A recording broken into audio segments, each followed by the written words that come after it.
Good afternoon, everybody. This is the Planning and Zoning Commission of the City of Socorro, Texas.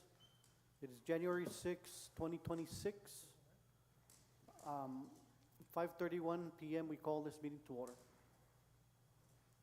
Thank you. Item number 1, call to order. Item number 2, establishment of quorum. Andrew Arroyos. Here. David Estrada. Here. Julie Dominguez. Absent. Osvaldo Reza. Here. Yolanda Rodriguez. We have a quorum with 4 commissioners present. Item number 3, open forum. Alfredo, do we have anyone that would like to speak? Not at the moment. Thank you. Item number 4, consent agenda. Do I have a motion? Make a motion. I second. I have a motion made by Andrew Arroyo, second by Yolanda Rodriguez to approve. All those in favor of the motion? Aye. Any nays?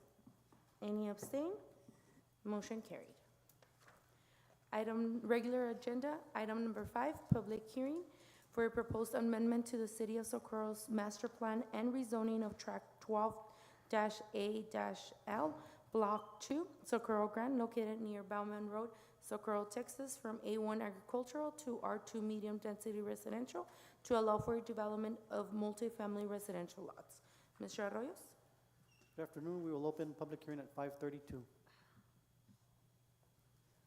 We have nobody that would like to speak. We will close public hearing at 5:32. Thank you.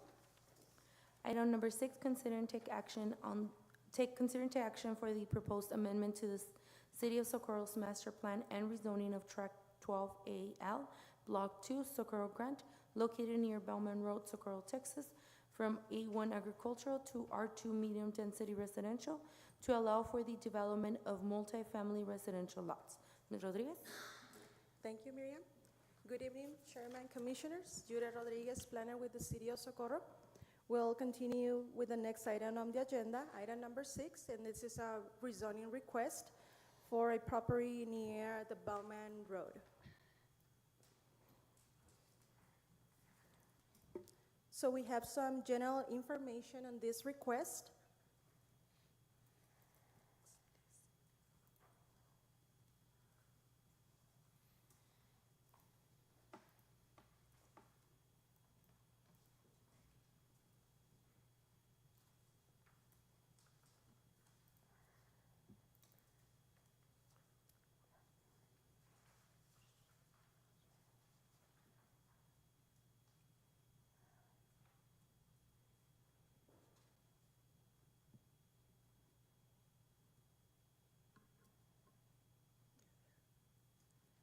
For legal description, is tract 12A1, Block 2, Socorro Grant. Property owner is Clean Land Holding Company, LLC, as the representative, Clean Land Holding Company, LLC. The property area is 21.35 acres. Current zoning, A1, agriculture. Current land use, vacant. Future land use, urban residential. Summary for this request: the applicant is requesting and rezoning for a property from A1 agriculture to R2 medium density residential to allow for the development of multifamily residential lots. And the staff recommendation is an approval for this request. Next page, please. The next page shows the location.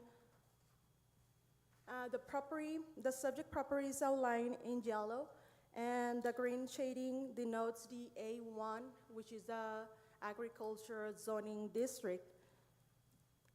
Next page, please.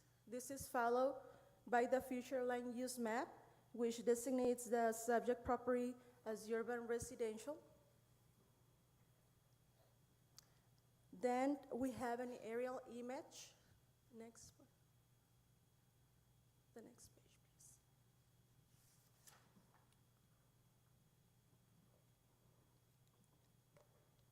Next one, please. That's an aerial image of the property.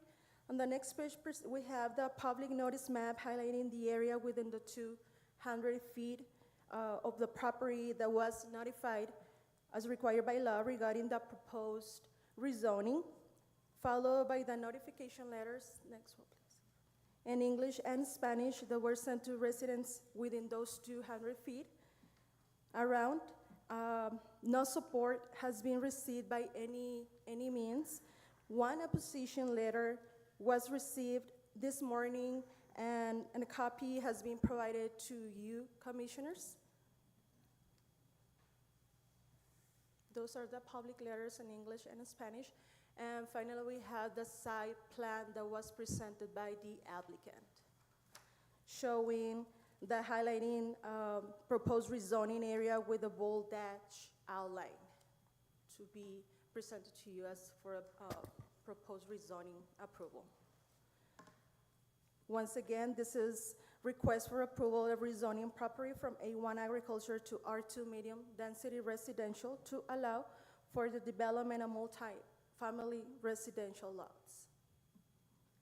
At this time, staff and the applicant, Mr. Escobar, is here and now available to answer any questions you might have. Thank you.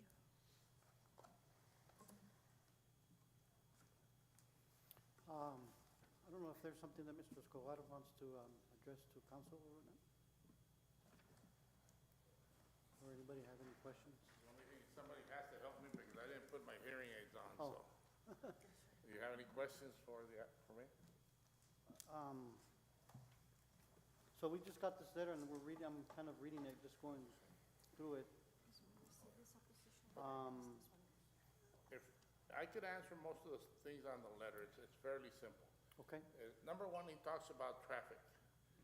On the contrary, traffic will be alleviated because from Leonora Estates, if you see the drawing, we've already talked to the irrigation district, so we're gonna bring that road all the way across and put it on Bauman.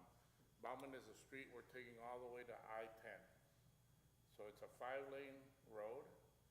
So instead of the people going back to Horizon Boulevard through North Loop, now they'll be able to come directly to Bauman Road and go straight out to the interstate. So that'll alleviate the traffic. The other thing he mentions in his letter is that the water table's contaminated. Okay, we have no intention of drilling wells or doing anything to the groundwater. Everything we're doing is through the Lower Valley Water District. So anything that's built there will have water through the district. No groundwater will be used, okay? Number 3, he says he's lived there a long time, so he ought to know it's a beautiful area, so there's a lot of people wanting to come in there and live. And we've already rezoned the commercial area. So this is 21 acres that remain in between Leonora Estates and the commercial area, and then the new subdivision that's gonna be built on the other side of the canal. All the permits are already there, all the conversations with the irrigation district's already there. There's gonna be more connectivity. We're bringing water and sewer to a lot of people that are basically landlocked. We're bringing entrances to emergency services. So I really don't see anything that looks detrimental to me. But I will answer anything that you want to ask. so this is gonna be connected to the one that's being built right now, the one, and it's gonna go all the way up to I-10, correct? Yes, sir.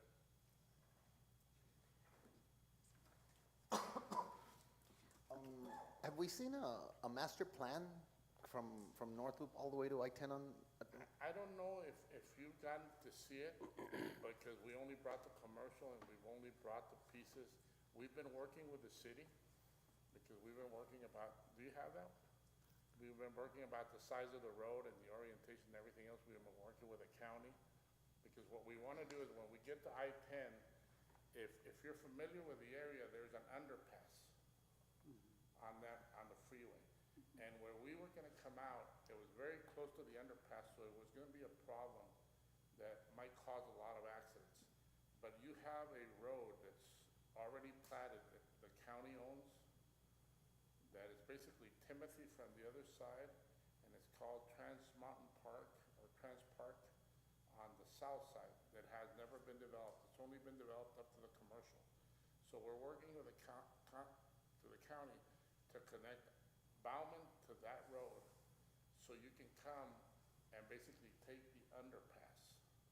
So you wouldn't have to drive all the way to Horizon or all the way to Clint.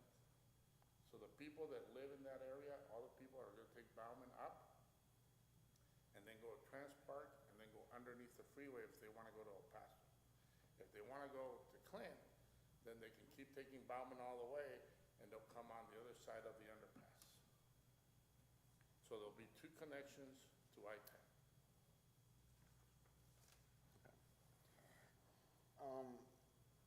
So these 20-something acres, we're rezoning to, the request is to go to R2, right? But at this point, we don't see a plat for these 20-something acres, right? And so my question is like, what size lots are you looking at developing there? Are you looking What for? size of what is it? What size lots are you looking to develop Okay. on these? In that area, what we're looking for, because it's part of the commercial, that we're looking more for an apartment complex. Apartment complexes? Yes, sir. So what would happen is if you go in, we've already been in talks with Circle K for that corner, and then other people for the commercial lots. And then there would be an apartment area, 2 apartment areas, and then the residential. And I'm sorry I don't have that big master plan. You don't have it? No. But all that that'll be- traffic, That'll be forthcoming. all the traffic for there would be directed to that new street on Oh, yeah. Bauman, right? It's not only gonna alleviate that little area. Everybody, instead of going, why would you go down to Horizon if you got a straight shot to the freeway? So everybody that lives around Bauman, all those new neighborhoods, everybody that lives on Rancho Viejo, all that area, they'll go straight down the new road on Bauman. So it's gonna alleviate a lot of traffic on North Loop. Okay. Do you anticipate smaller lots like for duplexes? On that area, no, sir. No, it's all larger complexes, And that area is gonna be apartments and commercial. apartments and commercial. Okay. I just have a question from the letter of the opposition. This is from the offices of an attorney, but who is the opposition? It is himself. He is an attorney. Okay, so But he it's his is the, personal, it just so Okay, happens that okay. he is an attorney. so he is an attorney, so he lives in this area? Area. Okay. Okay, And if you read the letter closely, he's not really making, he starts the letter by saying, I'm not opposed to development. I have these concerns.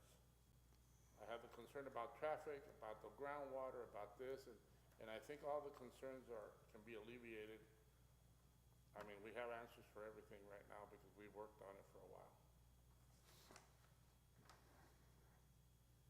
Towards the end of the letter, he makes a reference to seriously considering, like, filing a lawsuit with the city of Socorro or against the city of Well, Socorro. if you ever met Mr. Aguilar, I know of him, okay, he wants to file a lawsuit for everything. yeah. I've known him for a long, long time. I've bought property from him before. He tried to sell me some contaminated property before. I'm just saying he's a lawyer.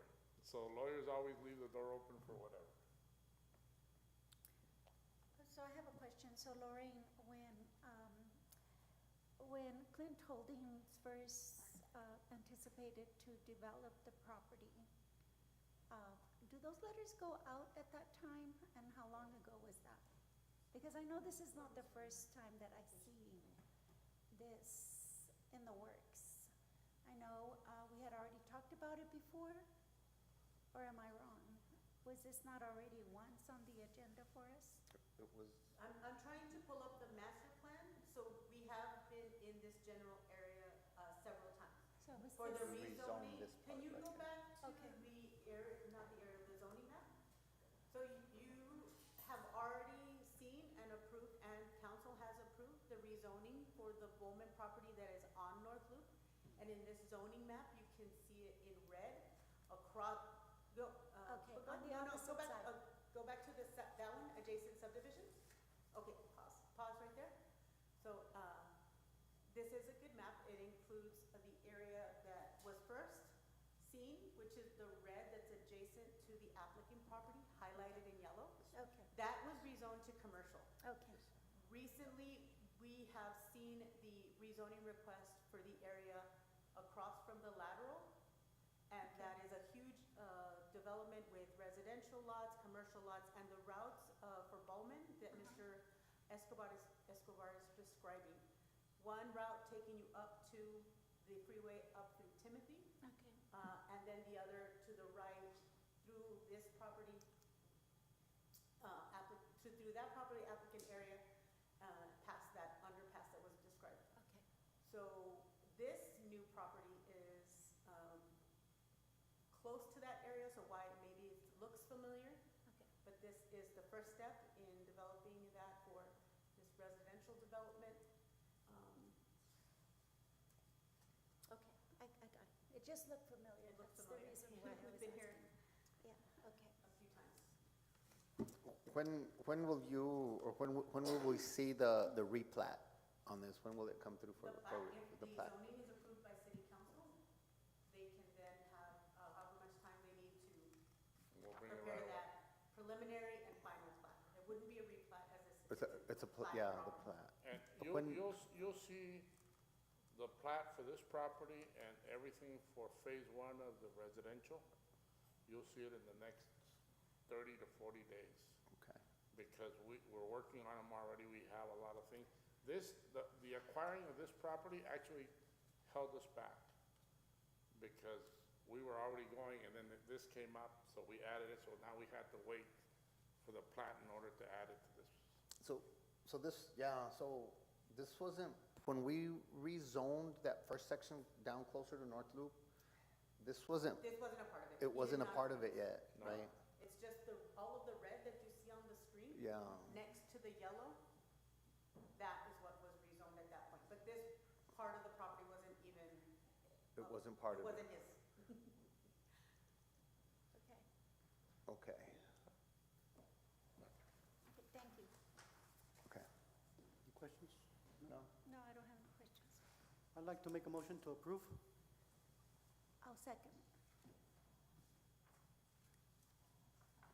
I have a motion made by Andrew Arroyos, second by Yolanda Rodriguez to approve. All those in favor of the motion? Aye. Any nays? Any abstain?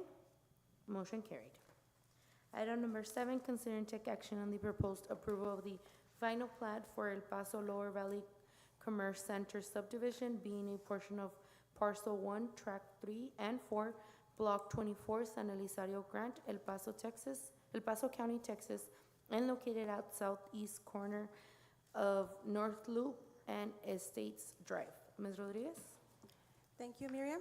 Good evening, Chairman, Commissioners. Julia Rodriguez, planner with the City of Socorro. We'll continue with the next item on the agenda, item number 7, El Paso Lower Valley Commerce Center final plat request. We have some general information.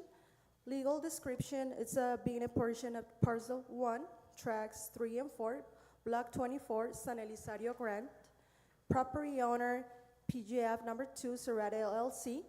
Representative, TRE and Associates LLC. The property area, 65.146 acres. Current zoning, this property is situated in the cities of Socorro, 2 miles ETJ. Current land use is vacant. Summary for this request is the approval of final plat for El Paso Lower Valley Commerce Center subdivision, and staff recommends approval for this request. On the next page, the subject property is outlined in red, and the purple shading denotes the City of Socorro 2 miles ETJ. This is followed by the aerial image. Next page, please. And then we have some pictures taken from the intersection of States Rise and North Loop, followed by the final plat presented by the applicant to be presented for approval. And then we have, next page, please, the schedule of development in which indicated an estimated final county acceptance by November 2026. The summary for this request, it's approval for the final plat for El Paso Commerce Center subdivision. At this time, staff and the applicant, it's available to answer any questions you might have. Thank you. Thank you. So this is the one that's entering Cotton Valley Estates, right? If I'm not mistaken? Can you go to the aerial view? Right there. That one. So Pecan Valley. Pecan Valley, I'm Pecan sorry. Valley. Yes, Okay. okay. And so, okay, this is for approval of a final plat? That's correct. Did we see is there like a Yes, preliminary? The preliminary at the December, It was, oh, I'm so sorry. go ahead, sorry. Good evening, Commissioners. Lynette Nevares with Train Associates. I think it was approved in the 16th preliminary plat. December That's 16th? right. Okay, so you guys are familiar with it? That's right. Okay. And so it was approved by city council as well? And then, No, due to the scheduling and requirement to host a meeting for introduction and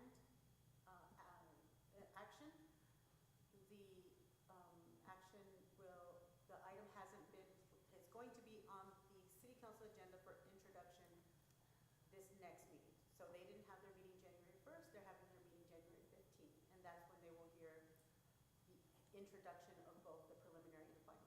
So no action has been taken by city council yet. The project is, again, a subdivision request, and it meets the requirements of the subdivision ordinance.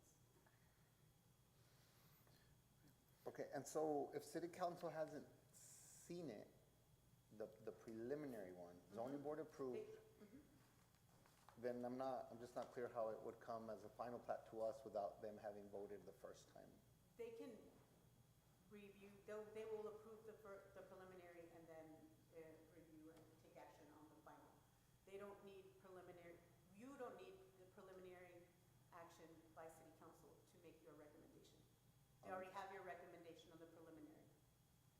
And it meets the requirements of the subdivision ordinance. That's why staff is recommending approval. Meets the, Requirements of the the subdivision requirements of the ordinance. And subdivision. also pointing out that this is in the extraterritorial The jurisdiction. ETJ. So we don't have any zoning, it's okay. And so we've been down this road before. All right, so you guys discussed all this the last time? I was absent that. Yeah.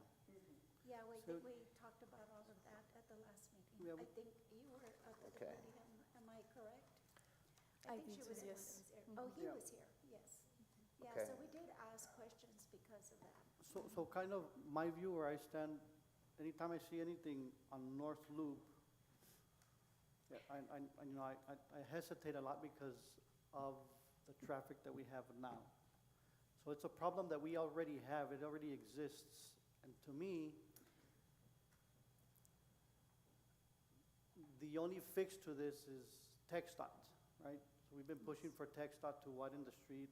I know that they've been through a feasibility study, phase 1, right? And they're on phase 2 or whatnot? Well, the feasibility study for North Loop is complete. It's complete, right? They've identified projects and phases. The next step is for TxDOT to place any of those items on the master thoroughfare plan to be identified for futures, for the development of the construction plans, Right, for construction dollars. correct. As of right now, with the current MTP still being in draft, no projects are on Right. North Loop. So there's still that opportunity to ask TxDOT Right, to reconsider. Another thing that is not shown in this development that is already in the works, not being funded by TxDOT, also this project is being funded privately and moving forward very quickly. If you have gone past this development, the development of Eastwind is already underway. Right. So the portion closest to the freeway is built. right. And their construction crew is already building the next segment, which is North Loop to what's already been built. Right. The Eastwind Eastwind Industrial Subdivision. So where I'm trying to go through this, like, I go back that we have a big problem on North Loop. I live off one of the subdivisions off of North Loop, and it takes me, 3, 4, 5, well, maybe not that much, but, 3 minutes is a long time to get out of, an intersection or whatnot. So I deal with it every single day.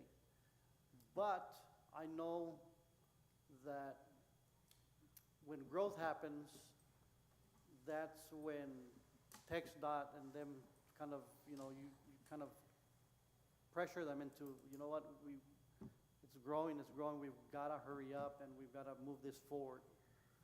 So again, I'm with it and I'm against it just because of the traffic right now, but I know that the only fix to it is if growth happens and TxDOT keeps looking our way and kind of, pressures them to hurry up and fix it. Yeah, one of the other issues that causes that backup on North Loop and the inability for people to get out of the subdivisions and development onto North Loop is that there aren't any traffic signals to break up the traffic. Right. So between Correct. Horizon and FM. FM 110. Like where there aren't any traffic signals. Right. There will be a traffic signal at Bowman. We understand that the contract has started, we just don't know where in the line of the traffic signal projects we stand. Right. Hopefully by next meeting we'll have a better update for you. And I don't know if there is a traffic signal there is a. On traffic Eastwind?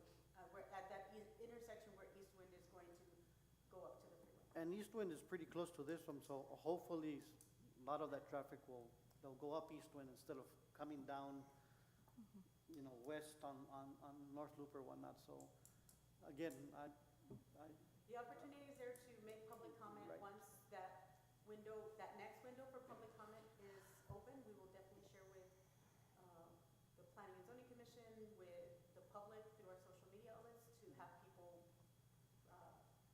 ask the TxDOT consider right. So another look at North Loop for Yes. additional transportation projects. yes, ma'am. So I like it, and hopefully it's something that'll push TxDOT to move quicker.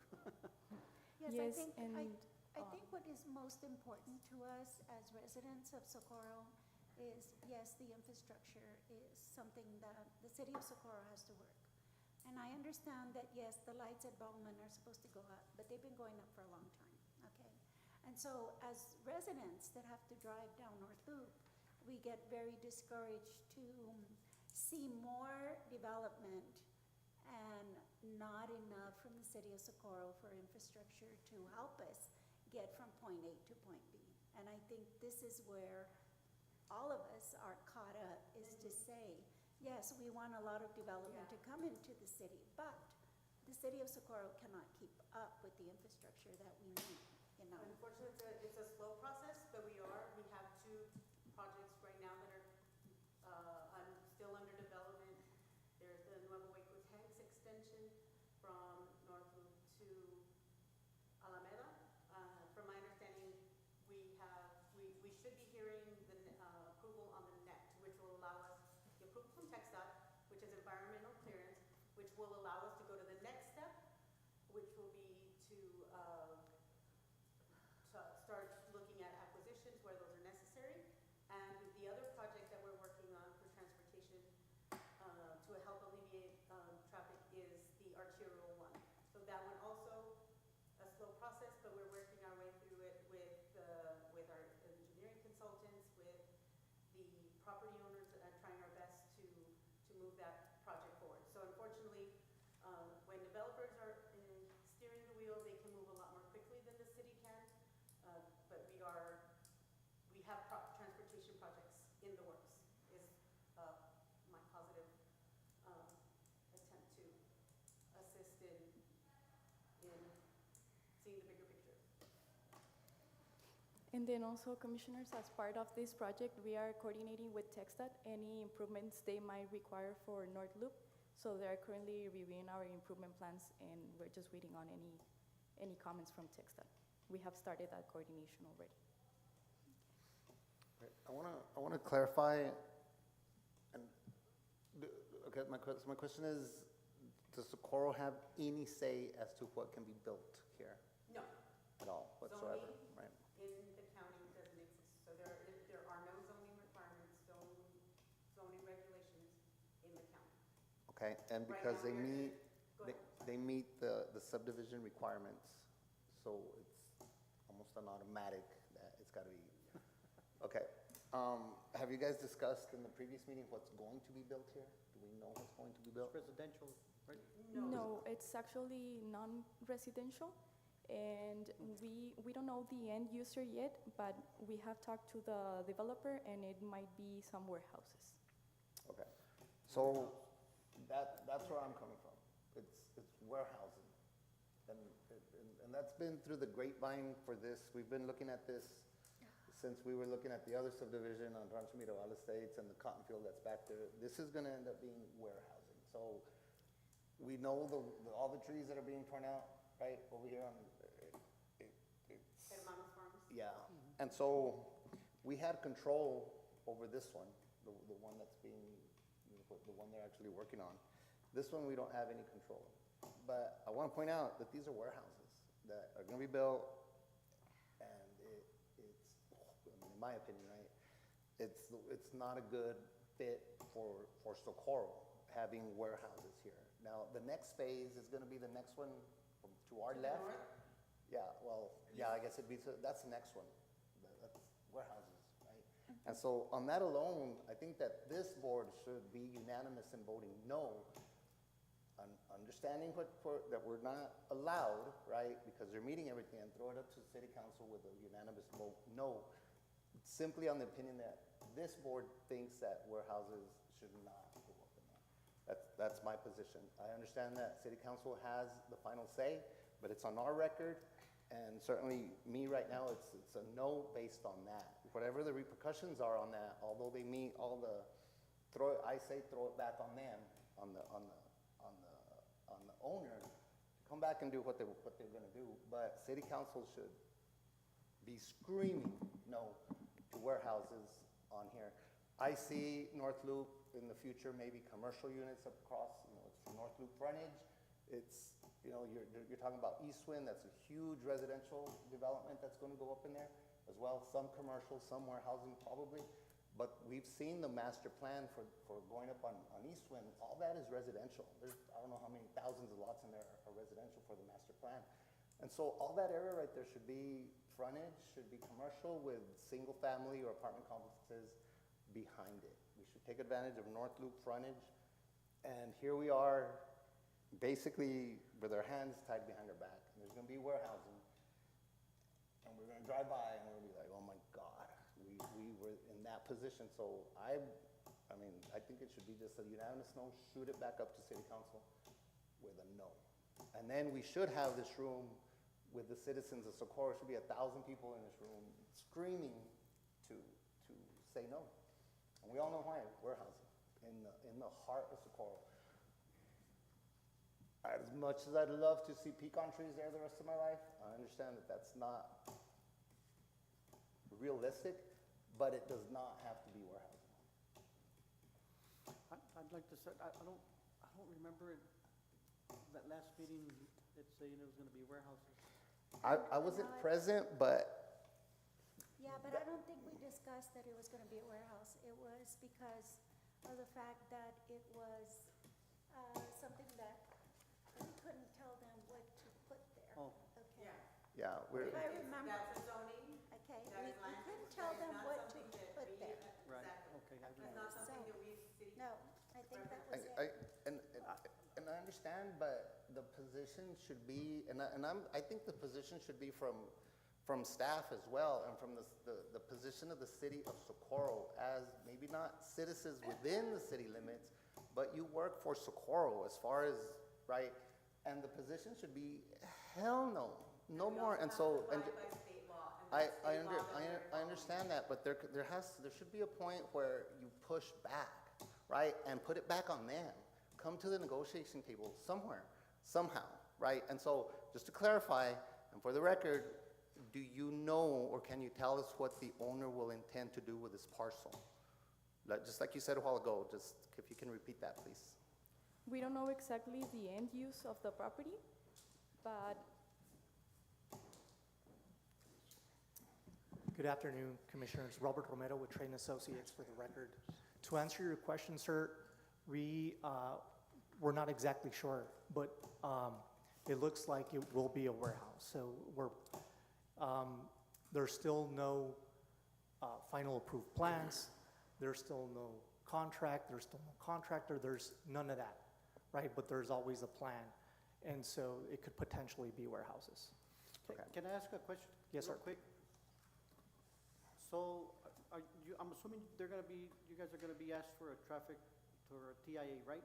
Yes, sir, we Okay. submitted that, correct. Okay, so I'm just curious to see if there's some kind of comparison that'll show us a TIA with an industrial or manufacturer, whatnot, in comparison to residential, how many houses would fit there, or what the comparison would be with the traffic? That's a great question, actually, sir. This particular TIA focuses on non-residential. And we did submit that. That's on file with staff.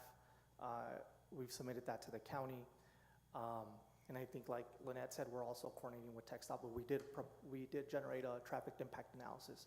To answer your question, sir, typically, what we see historically in every TIA that we've completed, residential always generates more traffic. Just like for infrastructure, residential always takes up more capacity. Residential always needs bigger pipe sizes. Residential always has more hour trips. I think the difference is the size of the vehicle, right? So the size of the vehicle, if it were to be industrial warehouse, it's an 18-wheeler.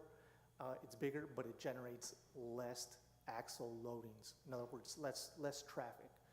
For this particular TIA, there's not a comparison. In other words, it doesn't say if it were residential, it'd be this much. If it were industrial, it'd be that much. But with certainty, I can tell you that residential always yields more traffic. And that's something that we're not opposed to giving you all. I can go back and within a day or two and say, and this is in email format, right? Hey, I did the calculations. This is how much traffic would be generated if it were residential versus the opposition. I think the adding to that, the type of vehicle, because we're talking semi-trucks, basically, and I would add to that it's a slow-moving vehicle that's gonna be on North Loop, turning left, turning right, getting onto North Loop, the whole 9 yards. So yeah, it's less traffic, but it's a larger vehicle, it's a cumbersome vehicle, it's just the nature of that vehicle, right? And so, I understand what you're saying, yeah, it's less traffic and single family produce more traffic, but cars tend to move a little bit faster than 18-wheelers. Yeah, and I understand, and just to reiterate, because it's TxDOT right away, because we're in the county, we are coordinating with them, and we're abiding by everyone's regulations, including Socorro's, up to each person's limits. So we are coordinating with everyone. I'll add something to it. So I remember here in the Brothers Farms, the first one, they opted for a deacceleration line. They granted an easement to the city for a future extension. And I remember, and don't quote me on this, but I remember where they made an agreement that they would put the setbacks, I think the minimum was 250, and then they went up to like 350, accepting that they would leave the landscaping of pecan trees on the frontage of North Loop so that it wouldn't be a sour eye looking at all the warehouses. Would that be something that could be negotiated in this parcel? Sir, that's a good question. That's actually before you even mentioning it, that's something that we've discussed with the developer. So anywhere there could be a pecan tree left, whether it be in a landscaping area, landscaping island, along the frontage, we're leaving, I think, maybe 50 or 60 feet of frontage with some kind of water harvesting swales and potentially even some pecan trees around the area. So we understand that the pecan trees is a fragile conversation, and so our intent is to try to retain as many of them as possible. We have a layout where we've kind of highlighted and say, let's try to keep them here, let's try to keep them here, so that it incorporates into the development. So that's a great question, and we're already doing that. Would it be something that we can put a condition to it, maybe?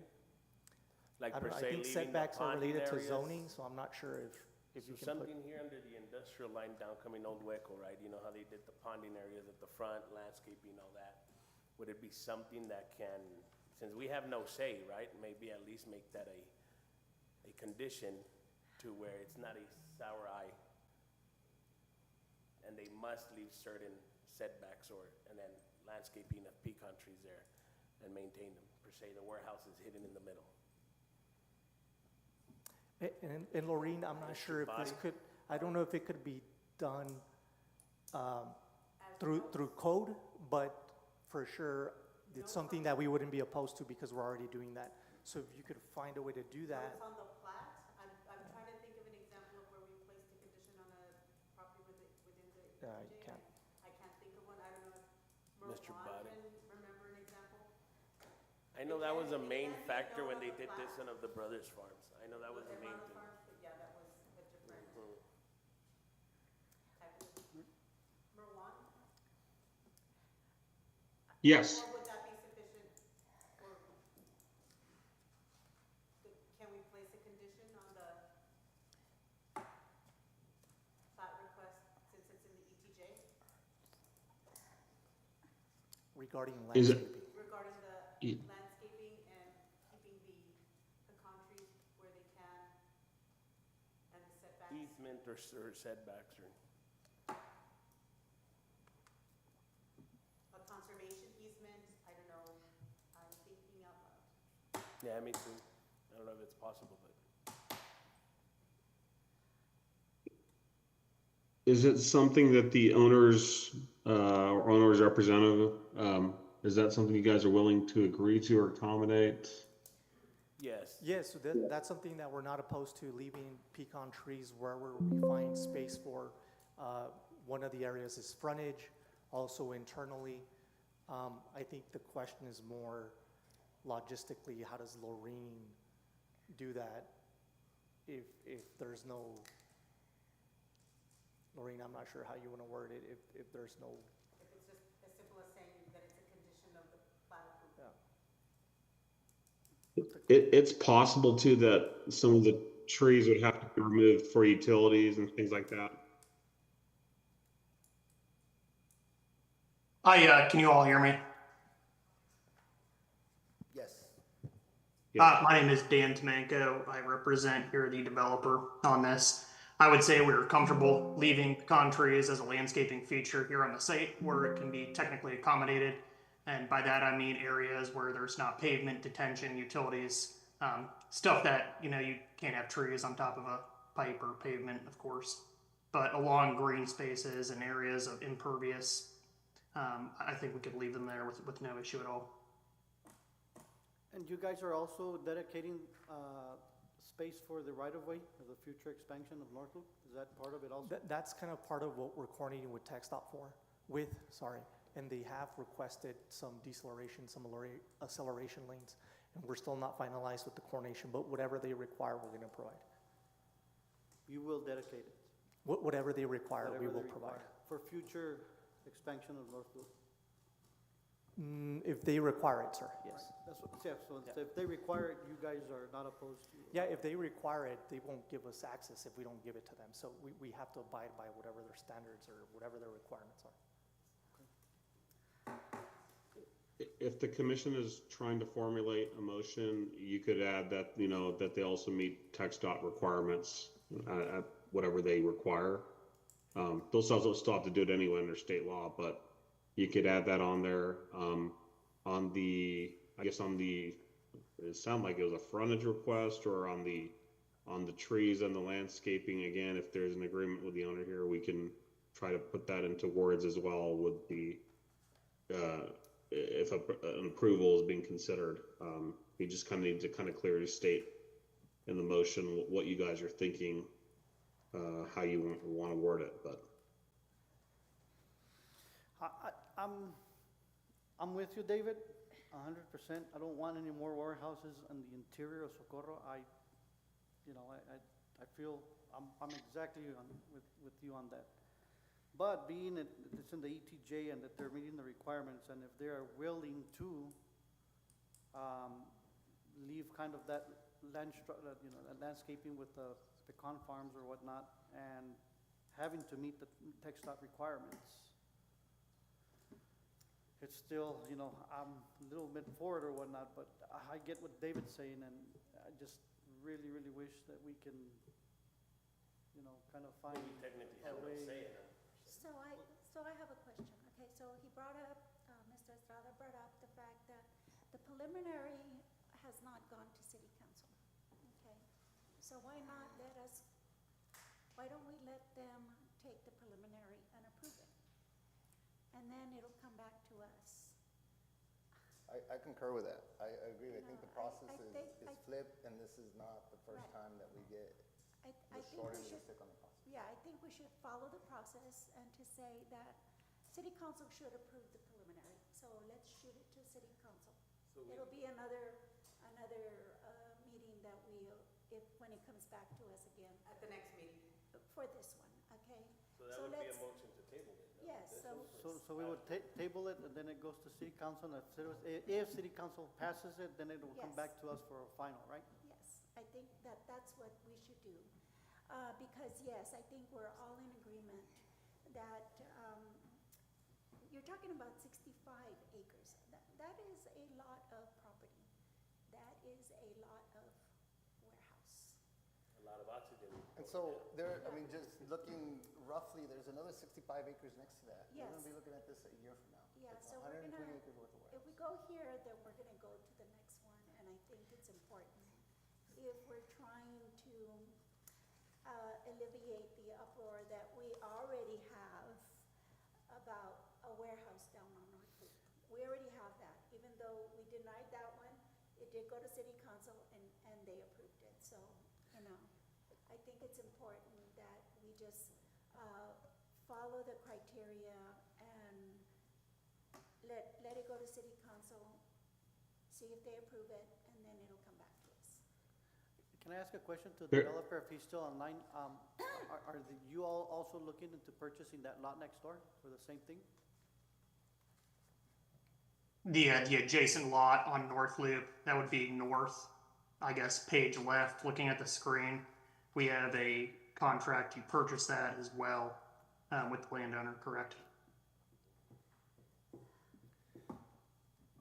I did want to add, if I can real quick, and Lorene, you may need to kind of correct me on the timing of anything, but if there's a motion to consider tabling it, and I caught bits and pieces because I couldn't hear on some of the speakers on the microphones, but there is a timeline still on the final plat of when this was submitted to Planning Zoning Department that P&Z needs to take action within 30 days. So we just need to maybe confirm the date with Lorene on when the application was submitted here on this final plat, because by inaction or tabling it, it could get automatically approved. So I just do want to confirm the dates, Lorene, if you don't mind.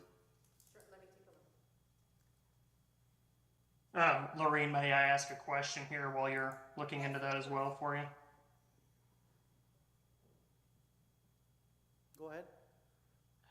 By the way, the code is currently written here, local statute, as this is a subdivision plat process here, is council or planning commission legally allowed to deny a subdivision plat on the basis of more of like a zoning type case? What I'm saying here is, if down the line, take me out of the picture, if the current landowner or future landowner wanted to subdivide their property, if their plans and their subdivision plat meet the technical requirements set forth by statute, can that be denied in the future? So as I stated earlier, that is correct. As long as the subdivision applicant meets all of the ordinance requirements, the city doesn't really have any room to deny it. You have to be very specific in giving the reasoning for the denial, and I don't know what those reasons would be in this case. The reasons that are being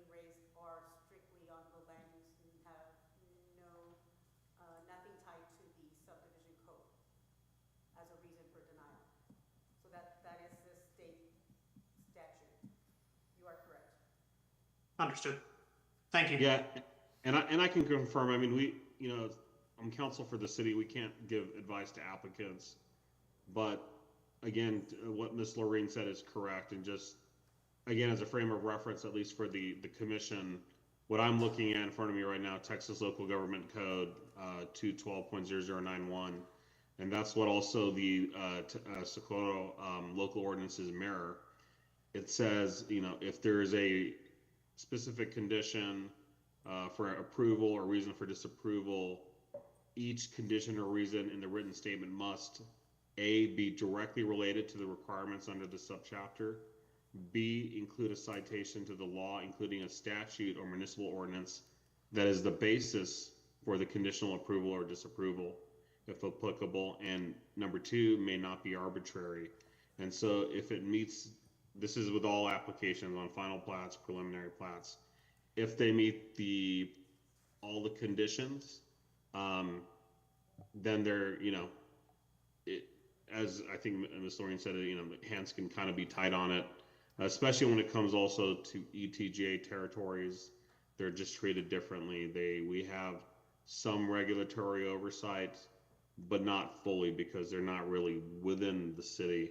So I at least just have to give you my legal spiel to the commission on it, no matter, whatever your decision may be. And so the requirements for a plat are also listed in 212.004 Texas Local Government Code. It's got several factors, and usually I'll give you just an example. I'm not going to read through all of them. A plat must describe the subdivision by meets and bounds, locate the subdivision with the corner of the survey or tract, state the dimensions of the subdivision, of the streets, et cetera, et cetera. So it does have very technical requirements.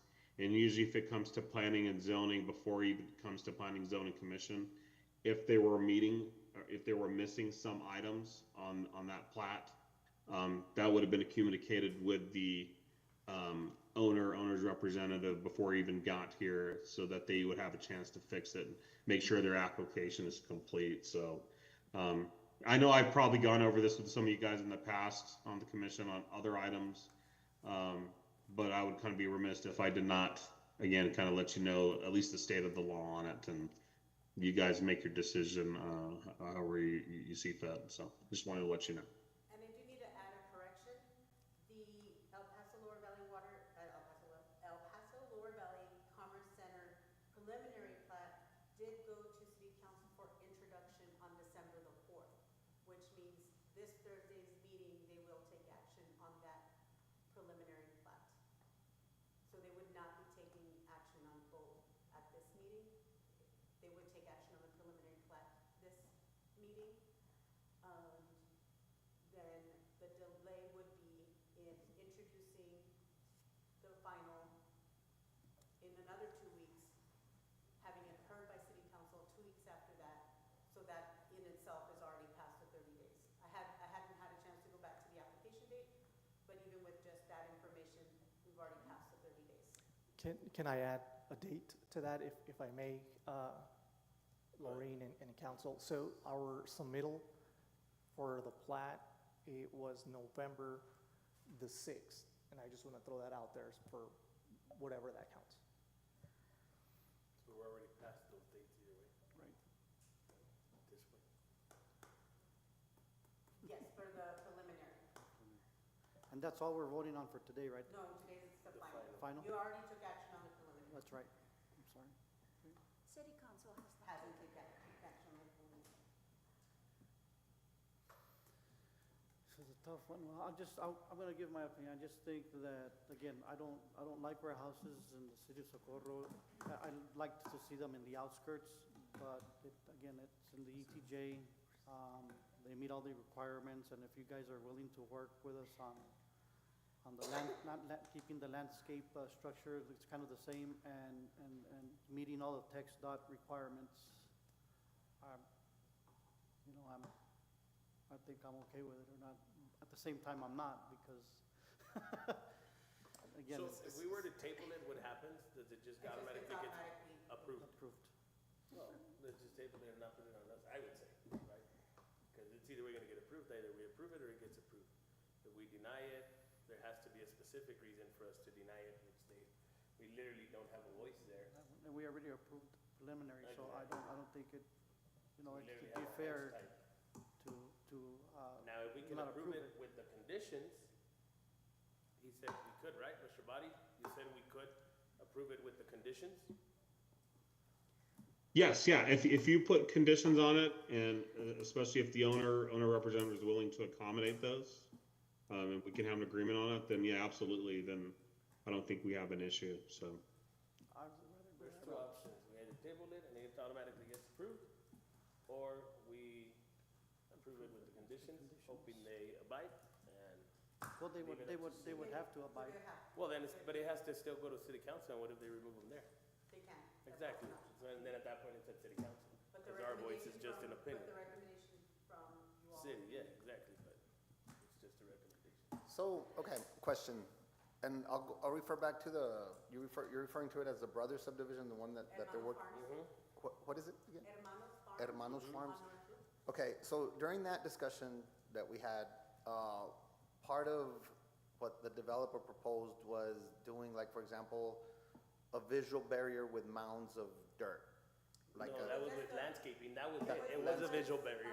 I don't remember that at all. It was the trees. Trees. It was the trees, yeah. Mhm. Okay, but and I remember seeing, like, for example, on their visuals, there was like mounds of dirt, and part of the discussion that their part told us was, it's just keeping, just obstructing the view, basically. So you're gonna have the trees, and then you're gonna have the mounds of dirt. The mounds of dirt are landscaped.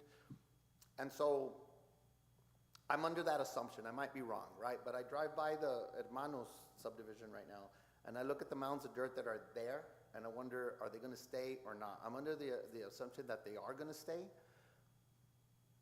as a visual barrier, right? But then I'm thinking, well, if that's the case, and if I'm accurate, if I'm correct on the discussion, we just save them hundreds of thousands, not $1 million, because they didn't have to remove that dirt from the property, right? They excavated for their foundations, there's 3 foot probably of excavation for their warehousing pad, and they left the dirt on site. Okay, fine, that's fine, right? And so the other part of that is the Hermanos Farms are leaving pecan trees, right? And I'm thinking, is this new owner, how are they gonna handle the pecan trees? Who's gonna water them? Who's gonna irrigate them? Is there gonna be water rights? Is there irrigation rights on there? Are these owners thinking that they come in with sprinkler systems and irrigate these trees? They'll be dead within a year, right? Who's gonna harvest the pecan trees? That in itself is a lot of work. And the other part of that, who's to say that they can't tear out the trees a year from now, or 2 years from now, or whenever, or they're all gonna dry up and they're gonna die? It's reliant on irrigation. And so, again, and I'm referring to the Hermanos project, I'm wondering if all that was written in, right? Is it taken care of? Was it in there? What's going on, right? Where are we at? And so that one we have control of. And nothing, like you're saying, I'm doubtful that all that was addressed in writing. This one is in the ETJ. I'm hearing the pecan trees, if you were proposing mounds of dirt, okay, fine, it's a compromise, but it's still lipstick on a pig, right? They're not doing us any favors, they're doing themselves a favor by leaving the dirt there, for example, if that's what you were proposing, right? I'm not sure if you are. But pecan trees, I'm like, great, they'll be green a couple of years, they'll die out. How are you gonna handle, how's the owner gonna handle irrigation? How are they gonna handle harvesting? How are they gonna handle the leaves? Are they farmers? Are they gonna contract it out? Are they obligated to leave it there for life? What are they gonna do? I don't hear those discussions. So even though it's proposed right now, it sounds great, it gets approved, what's gonna happen? I mean, and plus, these are living trees. There's no guarantee that they're gonna survive a year, right? They're contingent on irrigation water, if not well water. The success of the tree itself, whether it bears fruit or not, just keeping it alive, right? And so, overall, you guys know my position on it. I think this affects real estate values for surrounding properties, right? The other part of that is, overall, I think the city of Socorro has huge bargaining power because we have the land.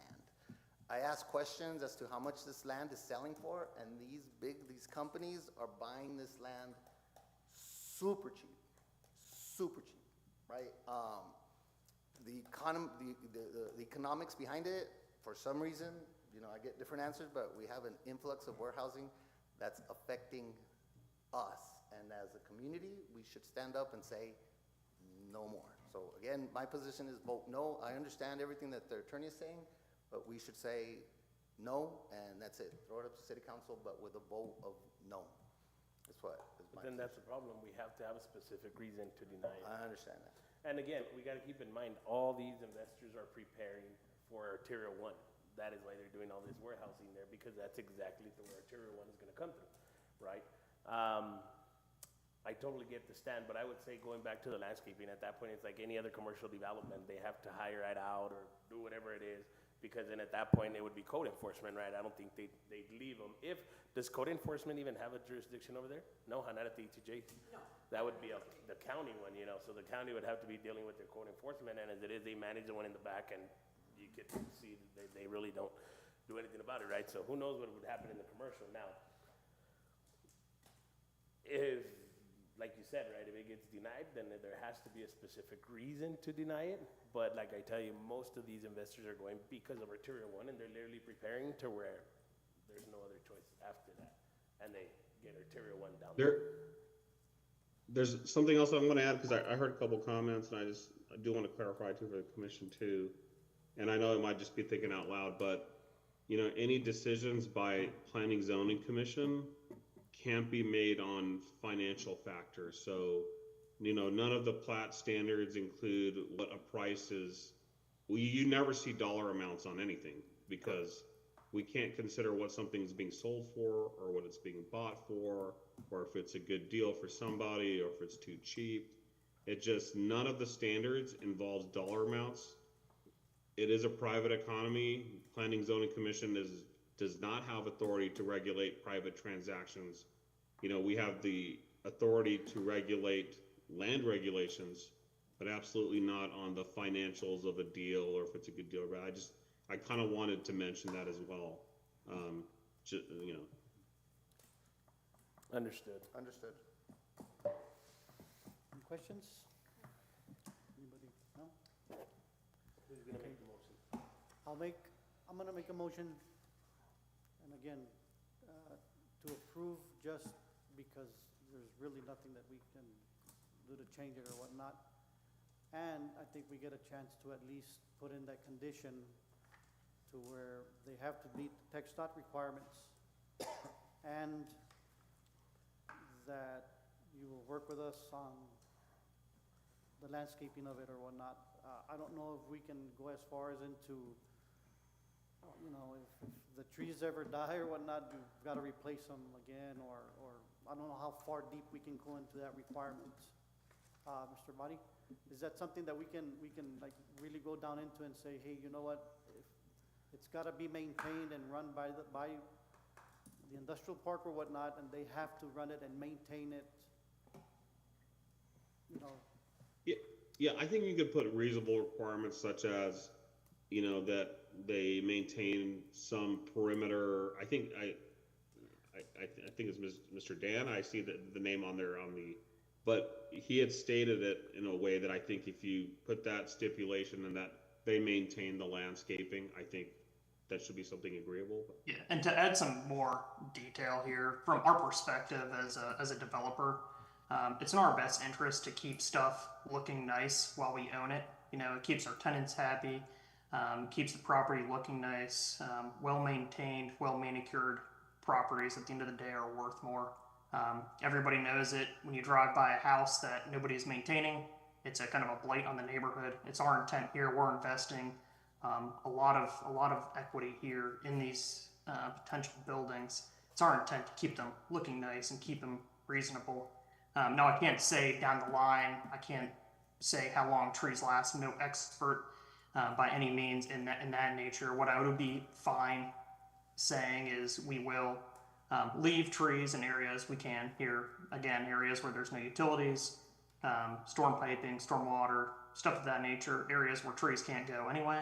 I'd be fine committing to that. And I'd be fine saying if we comply with text dot requirements, which we are required to by law anyway, which we fully intend to, as we move through kind of the process with them.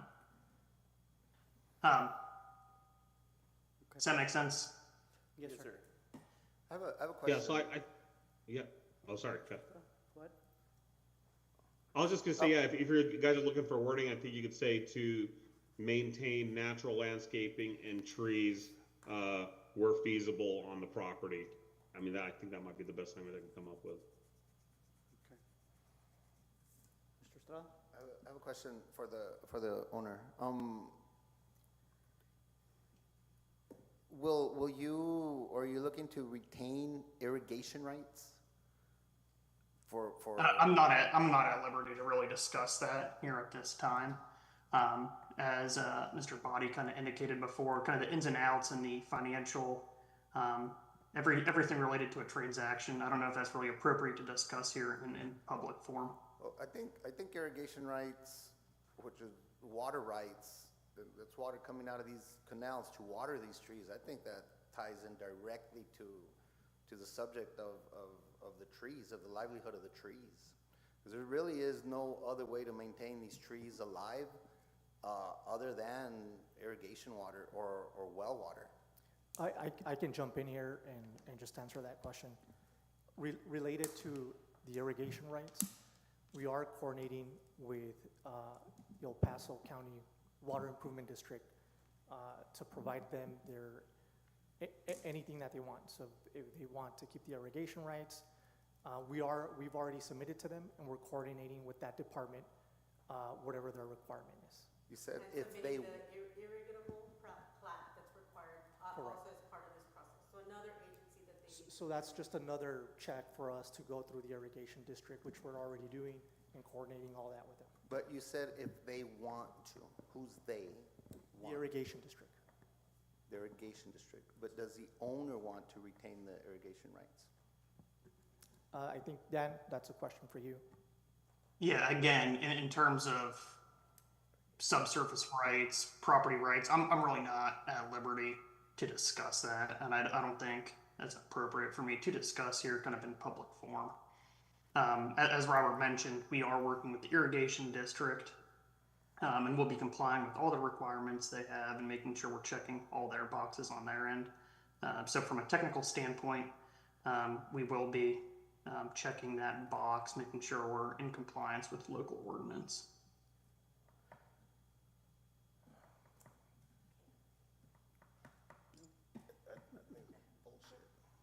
I really do. Okay, so again, I'll go back to, and I'll make a motion to approve, as long as, with the condition that you guys meet TxDOT requirements, and that you would run them and maintain the trees along the frontage. And again, what we mean by run and maintain them is, you know, in a year, 2 years, they're dead, knock them down, and that's it. So that's the condition that I would stipulate. Do I have a Agreed. second?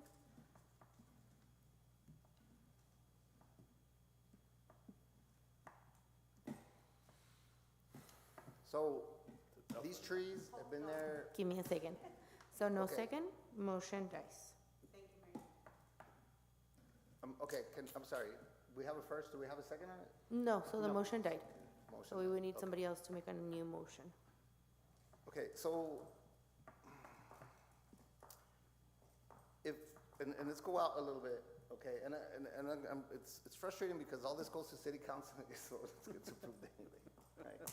But I'm hoping somebody out there on YouTube goes viral on something like this, right? And look, if there's somebody in California who's got a project like this, and this affects a frickin' mockingbird or a minnow, they'll stop a they'll stop it for 20 years.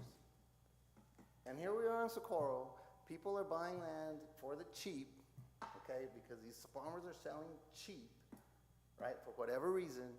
And here we are, can't stop something like this as a community. It's just frustrating. And then we ask a question, and so within his right, you know, the owner is saying, well, I'm not at liberty to discuss. Well, and I'm wondering if the owner is local to Socorro. Does he understand what irrigation is, or what that means to this community and what that means to this particular parcel and to the livelihood of the trees. And so we're being told, okay, I'm not at liberty to discuss, okay, fine. The trees are gonna die, maybe. What are you gonna replace them with? With a 1-inch frickin' sapling, right? These trees have been there 60 years at least. They're slow growth trees, they're there. And I just keep thinking, well, maybe we should go the mockingbird route and stop it, right?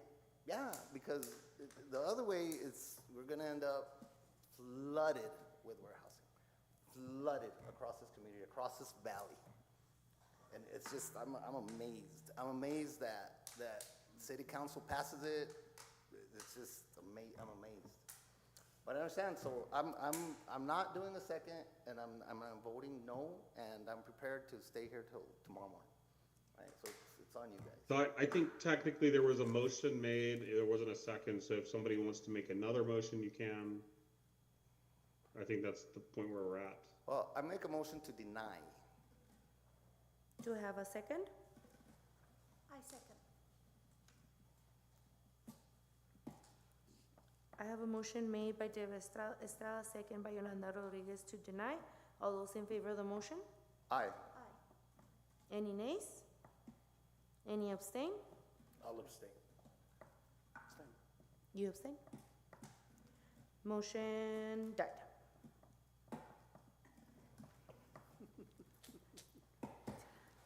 Yeah, so again, frustrating because this goes to city council, and I'm wondering how many people or city council members actually see the discussions that we have when it comes to this, and do they have the same passion that we have when it comes to this? We know and we speak to homeowners in these areas that are just as passionate as we are, and they ask us to come up here and do our due diligence, which we do. And I mean, again, we understand the laws, we understand the rules. I might add, as far as the laws that are on the book are a freaking joke. They were passed and lobbied for by developers. They're super easy laws to comply with, but just because it's the law doesn't make it morally and ethically right. It doesn't make it morally and ethically correct, and I think that's where we're at right now. Again, I want to repeat that. These laws that are on the book are lobbied for by developers somewhere along the line.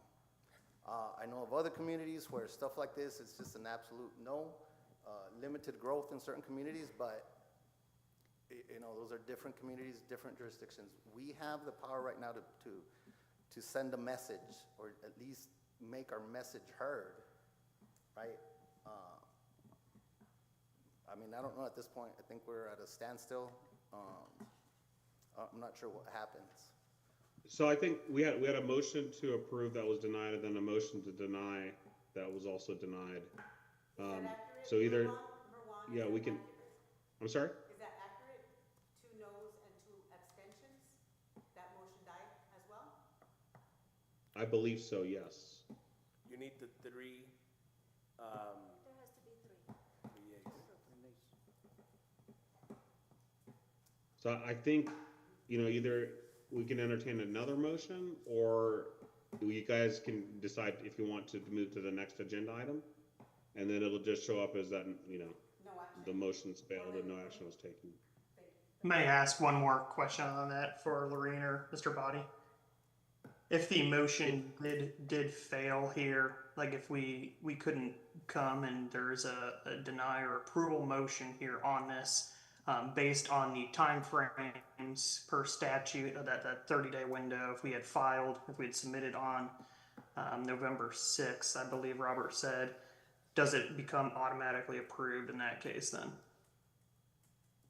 Yes, so after 30 days after the application is submitted, if there's no action taken, then it's deemed approved. And there'll just be I think technically the way it's done is there's a separate stamp or something that's stamped onto the plat that says that it was deemed approved by no action taken or something to that effect. I think Lorraine can also correct me on that, because I remember at least one instance where that happened, but We can review that. Lorraine, do you recall the mechanics of that? The time that I've been here, that hasn't happened.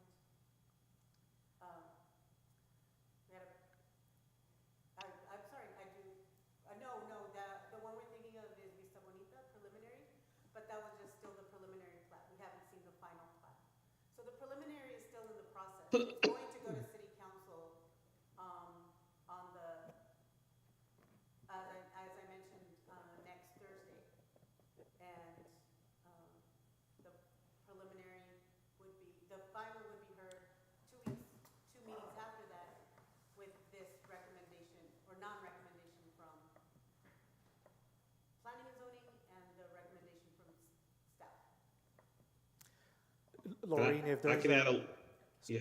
I'm sorry. I can add a Lo- little bit on there. So section 212.009 of the Texas Local Government Code B, it says, within 30 days after after the date the plat is approved by the planning commission or is approved by the inaction of the commission, a plat is approved by the governing body unless it is disapproved within that period.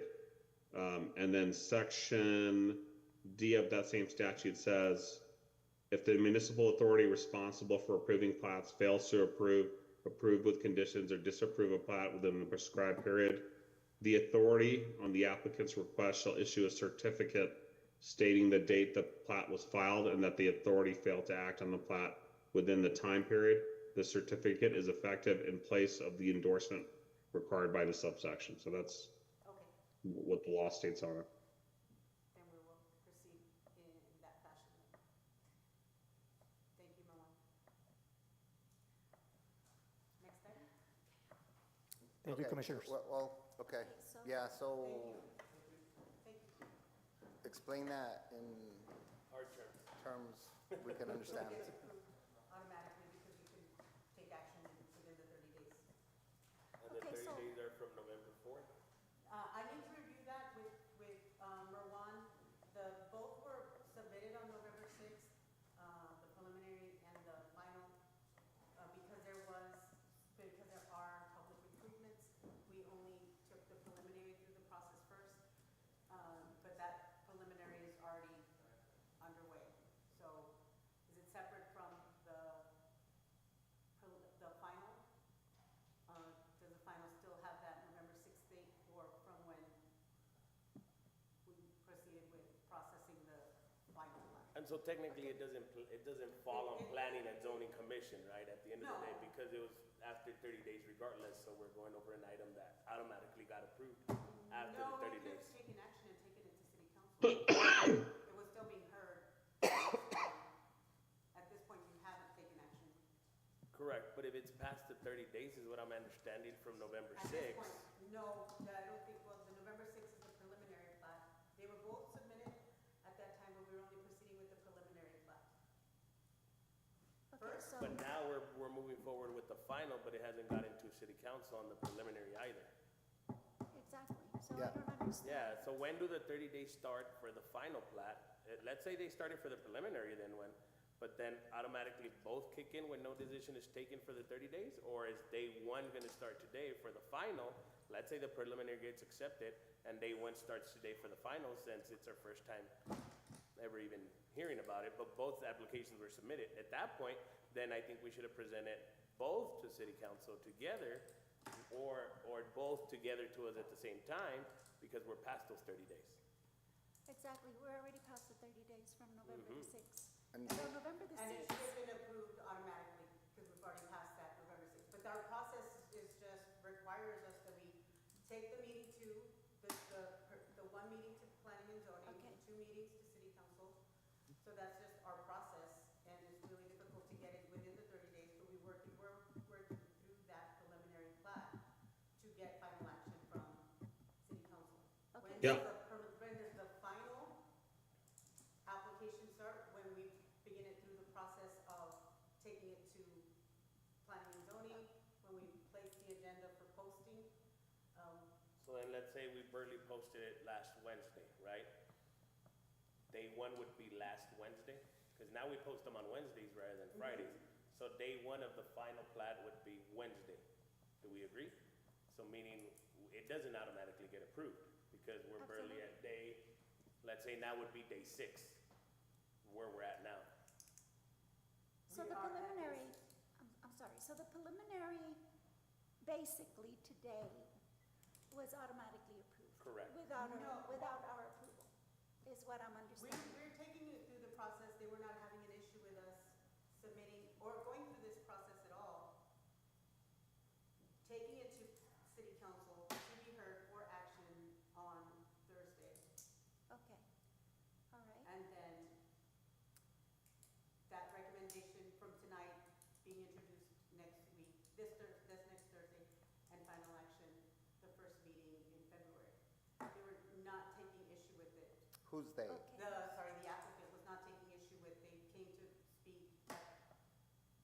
they're speaking Well, on the but final because it's plat, in their, because it's not in the their benefit. preliminary. Well, it's in their benefit. The way that it's being presented and the order that it's being presented is not, it's in their benefit. It's not in the benefit of the In their citizens. benefit, they could have requested that they automatically be approved. They are doing the that. minute- They are requesting that. The Well, owner, now, because we have no action, we're not taking it to city council. but the owner already knows right off the bat that he can actually get it approved.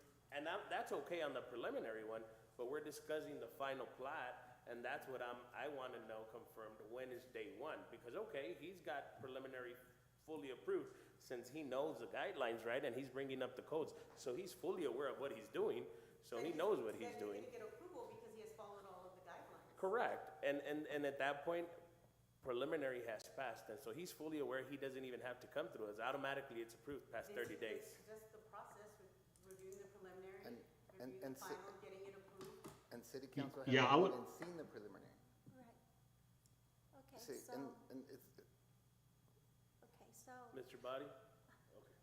Yeah, I'll tell you, some of your comments, sir, were very correct, is that, you know, when you have developers and you have applicants, and so a lot of people don't know the process and don't know the system, and a lot more experienced people that have owners representatives do, because the law is out there for everybody. You can just Google it and find the laws that apply on plats.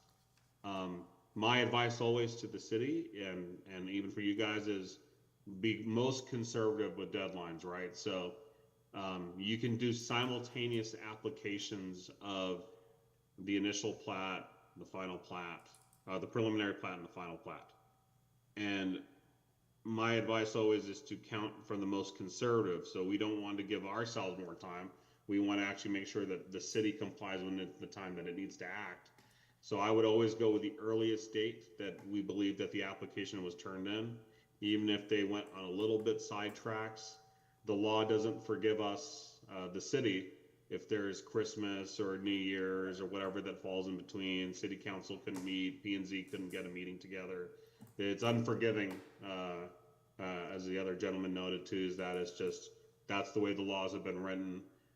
You're correct, it's not city friendly, and it was not made to be, unfortunately. They made it very difficult, because you guys know how fast can a city act and do things and get things done and get them approved, and you know, it's just, there's just bureaucratic issues with every city, county, and municipality. And so they have made it difficult, the state legislature, and put the timelines. But it's unfortunately, it's statewide. And so that's why we always count from the earliest deadline possible to make sure that we meet it. There was a period of time, unfortunately, with Socorro, and it might have been where a lot of, I think even before a lot of you guys may have gotten on the commission, was that there was a time period of planning zoning where things fell right off the wheels, and a bunch of applications got approved or deemed approved because they just fell through the cracks, and that was on the city.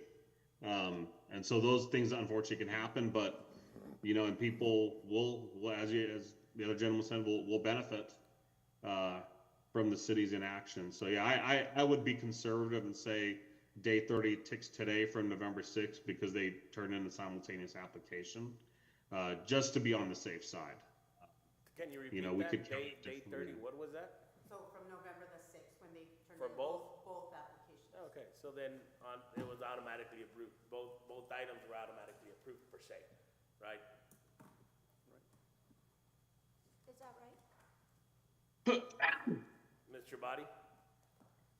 Yeah, that's correct. Yes, I would agree with that. Okay. So then it's not on the board at this point. We were technically voting without a waste. Well, I don't know. Lorraine, you said that because of our inaction, then it would not go anywhere after this, either because we didn't get a good vote either way, you know, the yes or the no's, okay? So hypothetically, is that, could we still shoot it to city council? Well, it seems to me like the developer, and again, right, I personally don't know Yeah, the I personal understand. judgment. He knows what he's doing, right? Oh, And yeah, developers know what they're doing. I So, understand. I mean, can we deny it? Again, we also have to understand that there has to be a reason to deny somebody's land use, right? Or an owner's land use. We can't just, to me, to what I understand, right? We can't just just automatically deny it because of feelings. And he understands what he's doing, so it's automatically approved. He already knows it, right? I mean, I guess that we're all being, like you said, in the best interest, their best interest, being courteous, but at this point, I think if we deny it, we're just going against it and making it more personal rather than, You're right. yes, or rather than how we have to go by the books, per se. So, Somebody a long time ago, many years ago, said, when you don't agree with something, you gotta stand up and be the person who stands up and does cartwheels on the conference table, yeah. saying, I do not agree with this. And sometimes it needs to be a collective group to stand up, whether it's a community or a council or whatever, say, I don't agree with this is wrong, right? Although I don't disagree with anything that's said, I'm understanding it and I get it, but this is not right.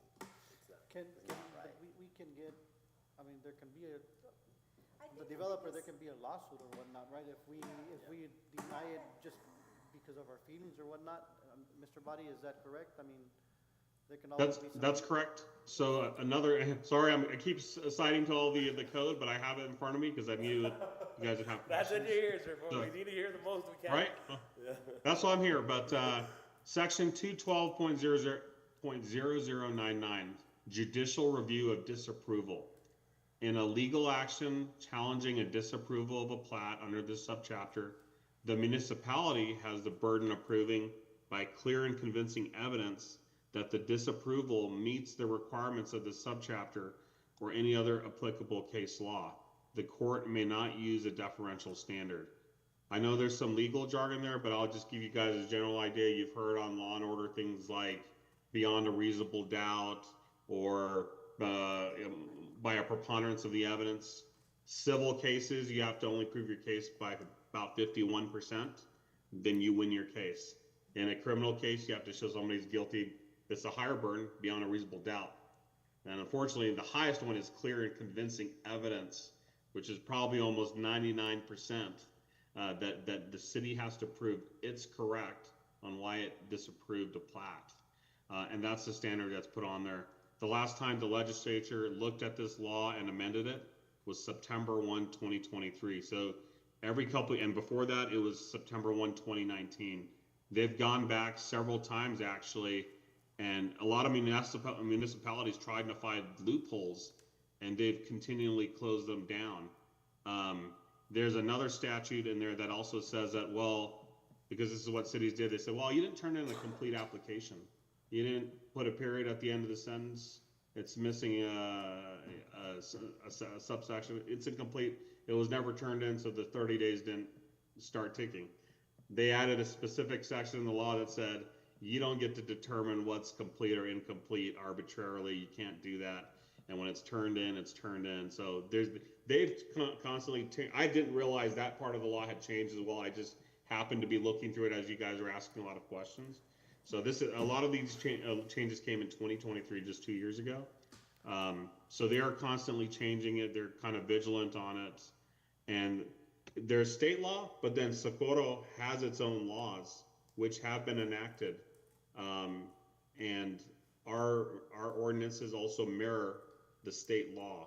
So it's not just state law, but it's Socorro law. That's the law that Socorro has decided to put into place as well. Sorry, So- can we go into like a 5-minute recess real quick, and then can we go into executive? I've got 2 questions I want to ask you. That's fine, yeah, if you guys move for that, Yeah. that's okay. So I make a motion. Let me just make a motion really quick. So first, we're gonna make the motion to No, go then in. we'll make a motion after I go into No, executive. so I have to make a motion first to go to recess, and then we come back, and then I have to make a motion to go into, Recess just for executive session. Just for executive, The recess is for executive session, so it's not 2 separate requests. just one. We just want to go. Or into can we executive step out of the session. room to go to the restroom? I just need to go to the rest. Yeah, we're not- so then I'm gonna make the motion for recess, and then we come back, and then I make the motion for executive. Okay, have to no, make then- 2 then, motions. Yeah, whatever needs to get done, I just need to go to the restroom. Then I'll go to Okay, executive. so, I have a motion made by Osvaldo Reza to go to take a recess. Do I have a second? I second. All those in favor of the motion? Aye. Aye. Any nays? Any abstain? We're going to recess at 7:01 PM.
So good afternoon, we're back from recess at 7:05, and I would like to make a motion to go into executive session. I'll second. I have a motion made by Andrew Arroyo, second by Osvaldo Reza to go into, to go into executive. All those in favor of the motion? Aye. Any nays? Any abstain? Motion carried. We're going at 7:06 to executive.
Good afternoon again. It is 7:50 PM.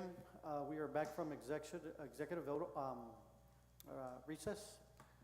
And so there was a motion made already before where it was two denied and two abstain, and that's the way that it's going to stay. So we will move on to the next item. Can I ask one technical question for Lorraine and Mr. Body? Yes. I think we went over it here prior to executive session, but just wanted to confirm. So with a non-majority vote in that case, is a thing, where does it stand from a legal standpoint? I will review it with Mr. Body, but we can continue on with the preliminary plat that's been posted, will be posted for the agenda to be heard on the 15th of January, which is next Thursday. And either introduce the item for the final approval, and continue on with the process. With that recommendation, or just the action, that no action was taken at the Planning and Zoning Commission.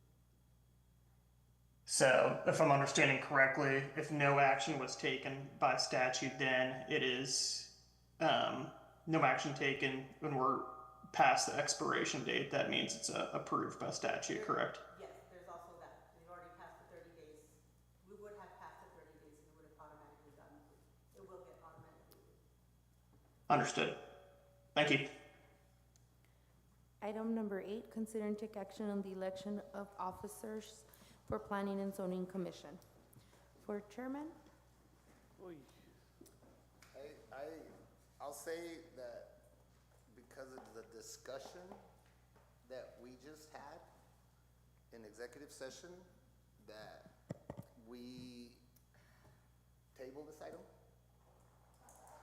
and go on and discuss to commissioner's report, right? So I'm thinking make a motion to discuss commissioner's report rather than this item and get some kind of a plan, action plan going. And then for the bylaws, I'm gonna ask on that to table that as well, so that, and I will come back at our next meeting with a red line on the bylaws. I just, I'm assuming they haven't changed, it's the same thing, but I haven't read through them. And there might be things in there that I would wanna propose, but I'm thinking we need to continue the discussion we were having in public forum before voting on anything. So is that a motion to move item 11 up? Yeah, so. Item 11 is Planning and Zoning Commissioner's report. Right. Okay, so Is we your can make a motion motion to move item 11 for the next item to consider? Correct. Okay, so I make a motion to move item 11 as the next item to consider.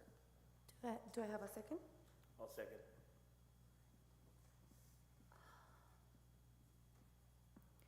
I have a motion made by David Estrada and second by Osvaldo Reza to move item 11. All those in favor of the motion? Aye. Aye. Any nays? Any abstain? Motion carried. Quick question before we move forward. So then what happens to the other items?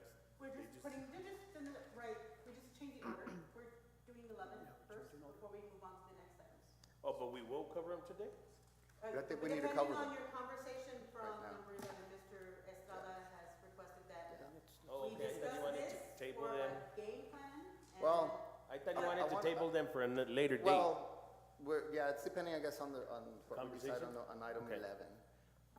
All right. Okay, so I'll start off with the next two items. I know they're not on the table, but I'm okay with tabling those because one of them is bylaws and the other one is the election. Appointing. Okay, if we don't elect officers, okay, it just continues the same if we don't elect officers tonight? Correct, Or do we That's have to? correct. I mean, we can still continue with meetings, correct? correct. Right, okay, right. Okay, so going on what we just discussed, Sorry, can I just read the item? sure, of course, Thank sorry. you. Item 11, Planning and Zoning Commissioners Report. Go ahead, Mr. Estrada. Okay, so I think we need to discuss a plan of action going forward so that we don't continue to come here and have 2-hour meetings and we just get, I don't even know what the right word is, right? But it's either going as a group, collective group, I don't know if we can or not, collective group to city council and expressing our concerns. I don't know if we need to express them here. I don't know if we just decide, or if it's even possible to decide as a collective group to not show up to the meetings, what happens, but I think we need to be heard. I think city council needs to be heard, or we need to be replaced, basically. And I'm saying we, but loosely, that's my position, right? But we have the term like feelings, well, yes, because we live here, because we have to deal with our neighbors almost on a daily basis, saying, hey, Dave, what's up, man? You know, what's up with all these warehouses? What are you there for? What's up with that? What are you doing? And I'm like, you know what, guys? Show up to the meetings. Show up to the meetings. That's really the only response that I have. But I think that the only way to bring attention to this is when none of us show up for any of the planning and zoning meetings. When's the next one? It's 2 weeks from now. Nobody show up. We don't have one. And then more than likely, depending on the city council member, they'll assign someone else. Maybe they'll do a better job. Maybe they'll be listened to. Maybe it's somebody that has no idea what the heck is going on. I think you have a good group here, but I think that there's a lot of frustration when these items go to city council and city council just approves because, well, it's the law. You know, it's like, I just do not agree with that. I do not agree. I know it's being recorded and the whole thing, but it's the reality. To create change, you need to stand up and you need to push and you need to make a statement somewhere. If not, you know, it's like, what do we do? City of Socorro. Okay. Go ahead. Okay, so I will add onto what Mr. Estrada is saying, right? Our voice is technically silent. Not only that, in the real estate industry and with the neighbors, I get called, especially a lot of people knowing that I'm on the commission board. Ozzy, we're trying to do this. Ozzy, we're trying to do that. And I direct a lot of people over here because I don't have all the answers, right? Or I don't want to give any misinformation. And you literally try to help them out and tell them, oh, no, look, do this. They're going to pass it through our board. As long as you're following all the guidelines, more than likely it'll get approved. Till then they go talk, because they have gone to talk to a city rep, and literally the city rep goes and tells them, oh, their vote doesn't count. Our vote's the one that counts. Then you hear that, and you're like, shit, what am I doing here? Why am I wasting my time if we've seen it multiple times where our vote is just an opinion? So to me, I can tell you, that's why I don't put priority to it, because when I got sworn in, I said, okay, it's going to be for the best interest of the city.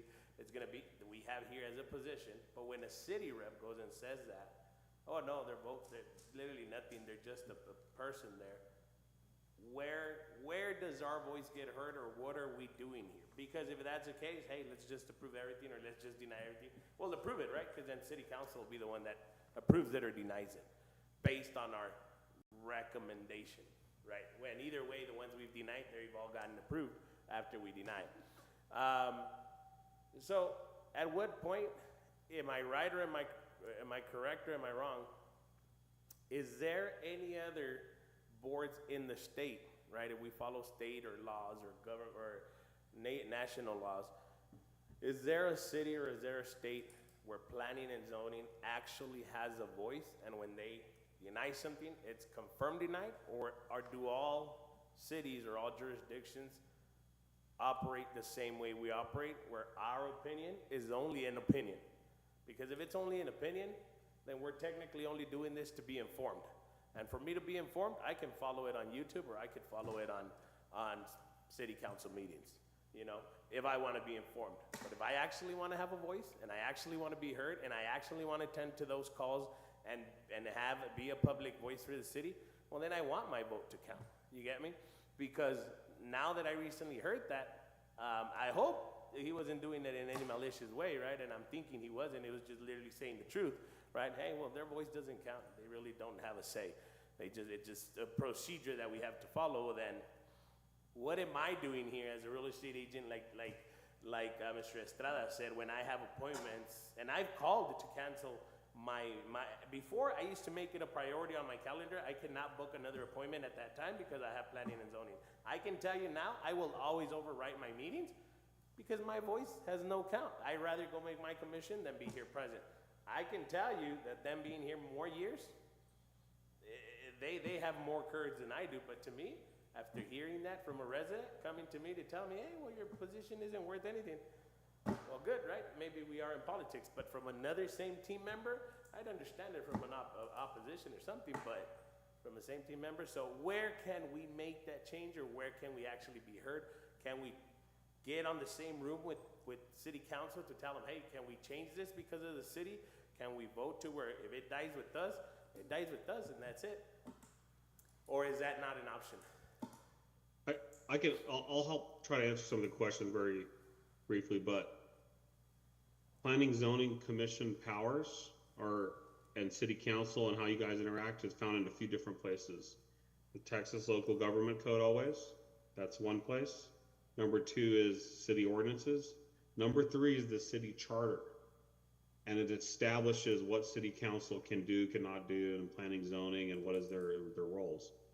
If you want to make certain fundamental changes in how things are done, you actually have to go have an election, put it on a ballot, change some of the rules. Now you can't change some of it because planning and zoning has to hear things first. They're the first, and it's set up as a recommending body under state law. Now, some of your question on how is it on different cities, and this only applies in Texas. Different states are different, but in Texas, some of the bigger cities, because they have so many cases and such a volume, even I think the city of El Paso might have hundreds of cases.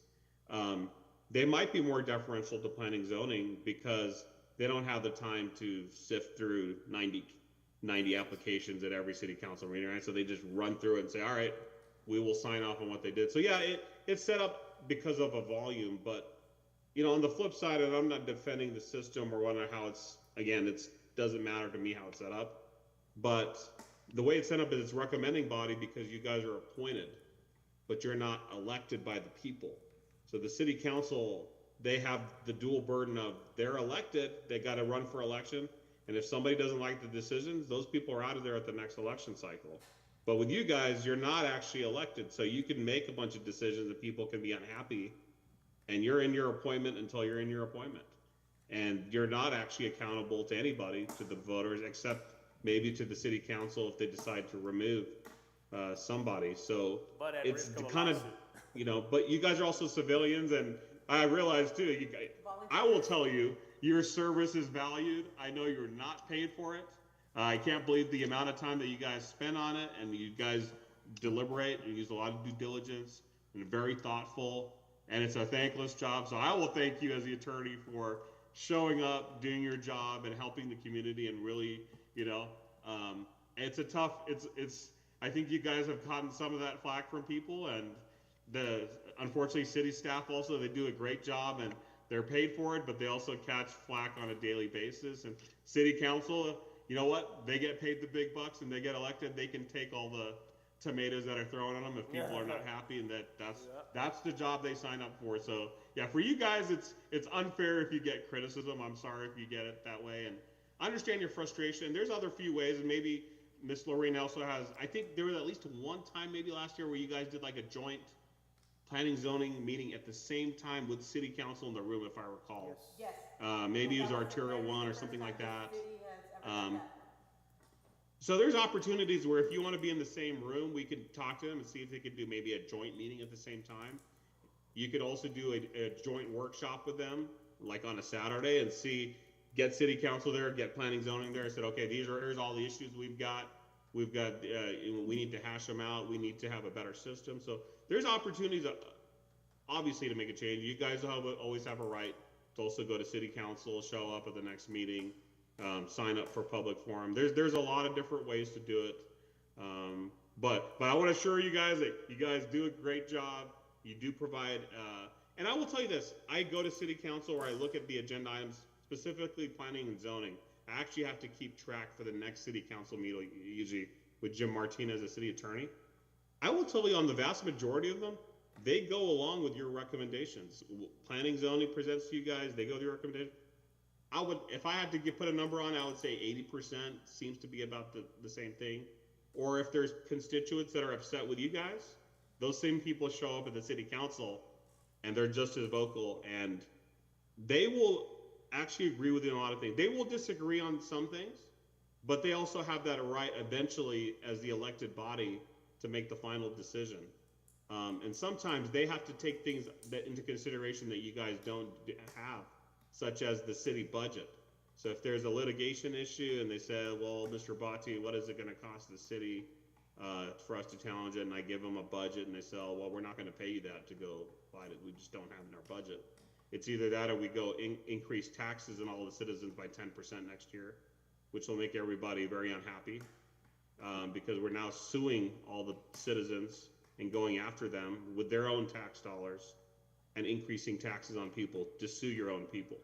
It's a very circular, those are just some of the considerations I've seen. So I just thought I would add it there, but you guys have very valid concerns and points, and there's ways I think we can address it throughout the year actually. So I just wanted to at least let you know, but thank you guys for your service. It's valuable. I will tell you that. It is very valuable. I concur that I appreciate your commitment to the commission, that you have questions, that you have, you really are here with the best intentions. And it's unfortunate that somebody said that. It's hearsay, so that may have not, maybe that's not exactly what was said. Hopefully that's not what was said, or that wasn't the intention. You are appointed by a city representative and an elected official, and you have the ability to speak to that person and express your concerns directly to them. You're an appointed official.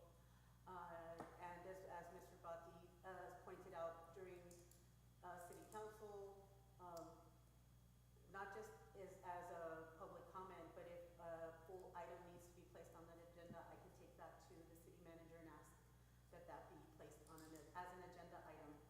We are also in the process of updating our Unified Development Code, so if any part of the process can be changed, that now would be the time to do it.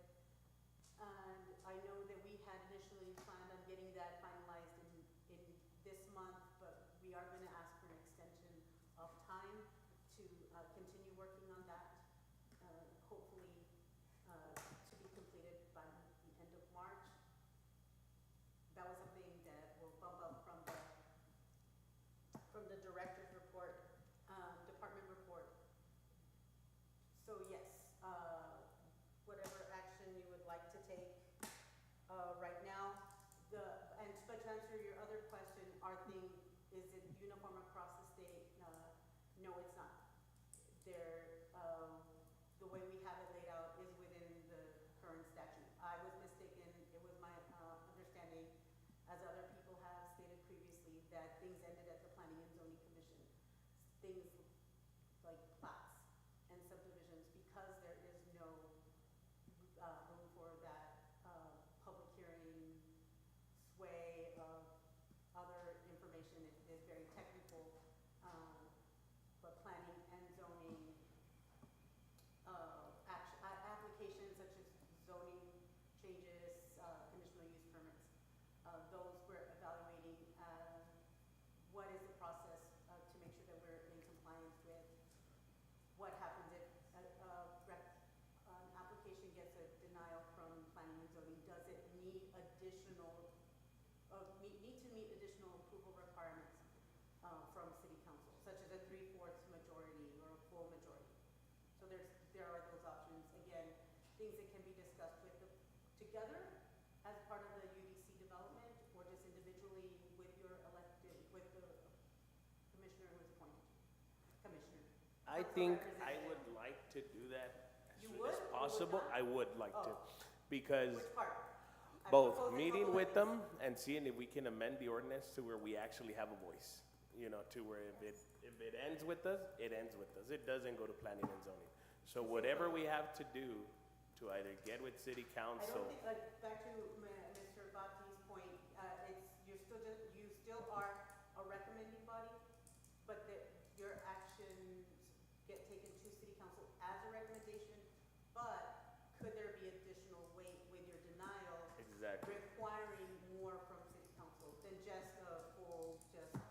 Correct, or if it means that we have to amend or change the ordinance to where our vote or our say has the full weight. Yeah. What- That has to go to a vote. That has to go to a vote. Yeah. So- we can Correct, so if we evaluate have to start the process, that's what I'm asking you. Yeah, If we no, have to and- start the and, process, let's start it, because I can tell you that if we're, our vote is not gonna have the full weight, then I can almost tell you, well, then don't count with me either. Because we either have a vote, or then we're wasting time here, really. You know, so I'm willing to start the process, right? Whatever it takes, whether we have to put it out for elections, whether we have to run elections because of the city, whether it has to be a paid position to where we compromise, whatever it is, I'm just throwing it out there, right? But to where our vote has weight, let's see what we have to start. So we're no longer a process, or we're no longer it's just an opinion. Their opinion doesn't matter, is what I'm trying to say. I need clarification on that part right there. So right now, we're a recommending body, right? Is that per state statute, or is that per city charter the state. currently? Like, where are we at right now? And if it's a The state state, requirement. if it's a state requirement, do cities have the ability to change that? But where are we at right now? Is it a city charter or a state requirement? It's a state requirement. So I believe, yeah, our city ordinances mirror word for word from Texas Local Government Code. So they're the same. I believe it's also in the city charter, so it's in 3 places. But no, to answer your question, you cannot do anything locally that ever overrides state law. State law And so controls across the entire state of Texas. National law in the United States overrides across all the states. So you can't do something more than what the state says the law is. So you can't change state law by doing something in Socorro to change it. You have to change it in the state. So if it's state law at this point, that planning and zoning commissions are body that they're gonna be. Makes recommendation. A body for recommendation, then to answer your question, there is no process, other than changing state law. No. There is a There is a What is the process, process? you guys confirmed, per se, where the city of El Paso has a weight on, per se, plats, replotting, subdivisions, or let's say Metroplex area, right, like Dallas, Fort Worth, all those, their planning and zoning has a weight to where if it gets denied there, that's it, it doesn't go up to city council, right? There's processes where it could get denied at planning and zoning, and that's where it dies, right? Yeah, I think that's more for kind of business and administrative reasons, is that because, again, they have hundreds of cases in Dallas, let's say, that city council doesn't have the time. They actually have to delegate a lot more powers to the city manager, to the different committees, and because they don't have the time to sit there and go through all the cases every night, every city council. So they end up, I think, just giving them more deference, but not legally, but just administratively. It's like, well, we don't have the time to look through it. They looked at it, it's good enough. You can do the reverse, though, is that I believe under state law, you don't necessarily need a planning zoning commission. What you guys are trying to do is not have it go to city council. Well, you can actually do reverse. That's doable, which is have no planning zoning commission, very, very small city, and it just goes to their city council, and that's it. But there's still some certain things, certain kind of applications, I believe now, that require a 2-step process. You always need to have a process that has multiple steps, right? So most of our ordinances, again, mirror state law, they say it goes to this committee, or it goes to this commission first, goes to historic commission first, goes to city, and if whatever happens there, then it goes to city council. Because people have a right to appeal to the next higher governing body if they don't like a decision. So that somebody else, right, just like in courts, we have a district court. You don't like what happened at your trial, you lost your trial, then it goes to the appeals court. You don't like what happens there, then it goes to the Texas Supreme Court. You don't like what happens there, U.S. Supreme Court. So there's different levels. So ours, if you look at our ordinances, at the end, they always say something that say, well, blah, blah, blah, judicial review. If you don't like what happened at planning zoning, then city council, well, then you can go to court and sue the municipality for this reason. So there's always a multiple stage process, because as applicants, as the public, they have a right that one person is not sitting in a room making a decision arbitrarily. There's gonna be a process, and it's gonna be the same process every time. And you know, that's just, that's actually the American way, is there's always multiple stages and different appeals that you have a right to do. But there's ways, I think, like you guys suggested, of you discussing with city council some cooperation on things and maybe synchronizing what you want to do, and we can, you know, try to set up those opportunities as well. Absolutely. The monitor went off. Okay, so I would recommend that we try and meet with the mayor and city It went council. up. It's on. Thank you. Is to get a meeting together. I wouldn't do it at a city council meeting. I think it would be something that, It's a special meeting. that it would be a special you would meeting. still have to, satisfy open, meeting laws, right? So if we are quorum of both bodies, then we would need to be posted and it would need to be a public meeting. That's correct. So we'd still have to abide by that. But individually, if you speak to your appointed, your city representative, have just conversations about what they feel your role is, their understanding of the process, your understanding of the process, that would be one step. And then we can try for the next meeting to have what we have so far for the UDC surrounding what the process, recommendations are. If you agree with them, don't agree with them, we need to send them back. Is it possible for us to have, what can we have and at the Planning and Zoning Commission? And is that laid out properly in our ordinance? Look at examples like the one you are describing. If you can give me a specific city, we can look into that.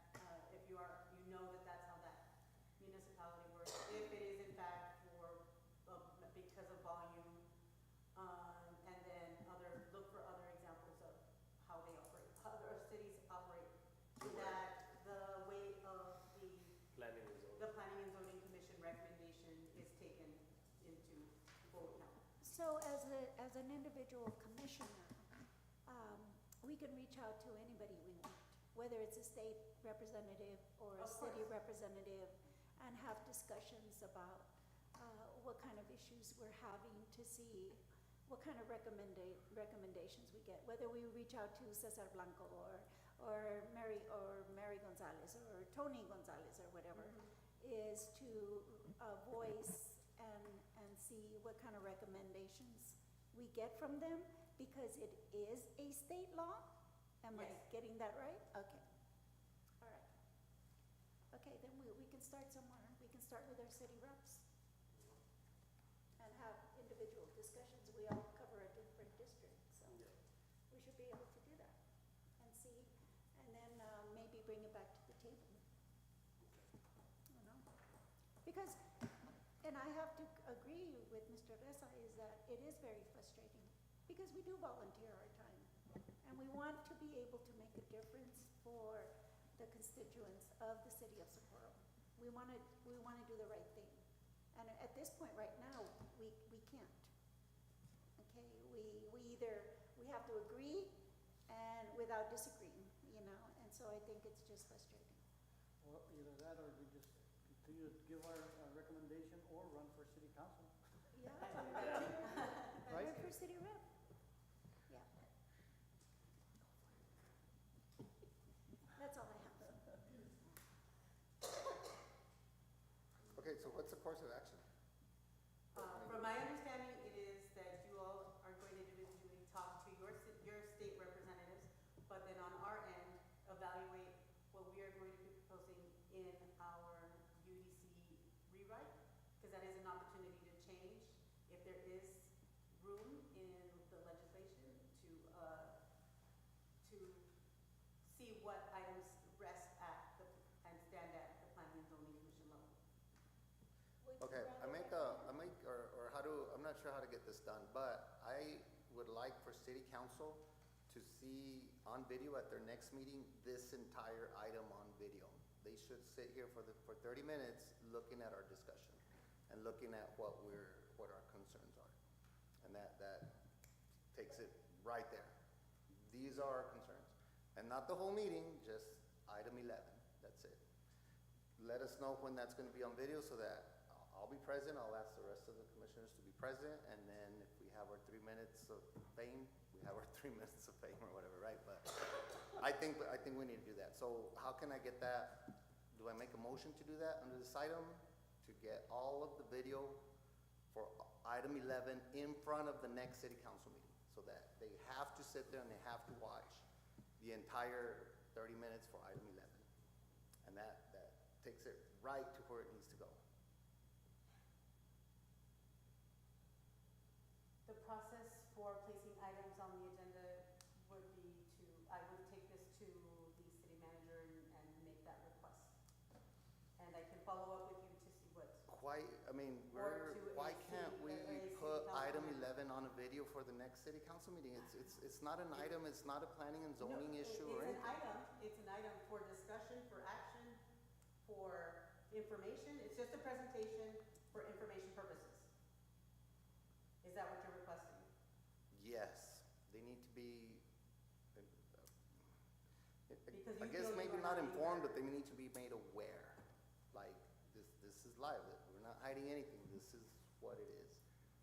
But,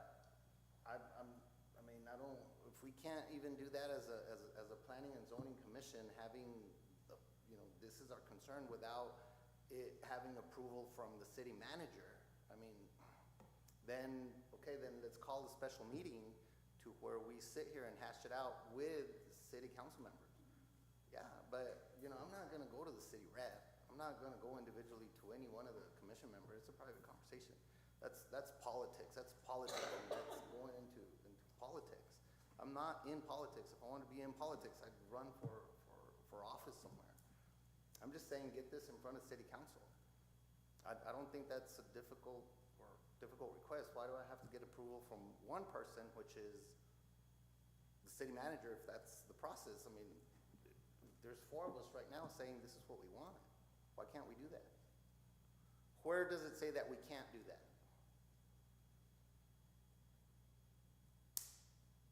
I believe the process is to go through the city manager or to For item 11, to have an item placed on the agenda.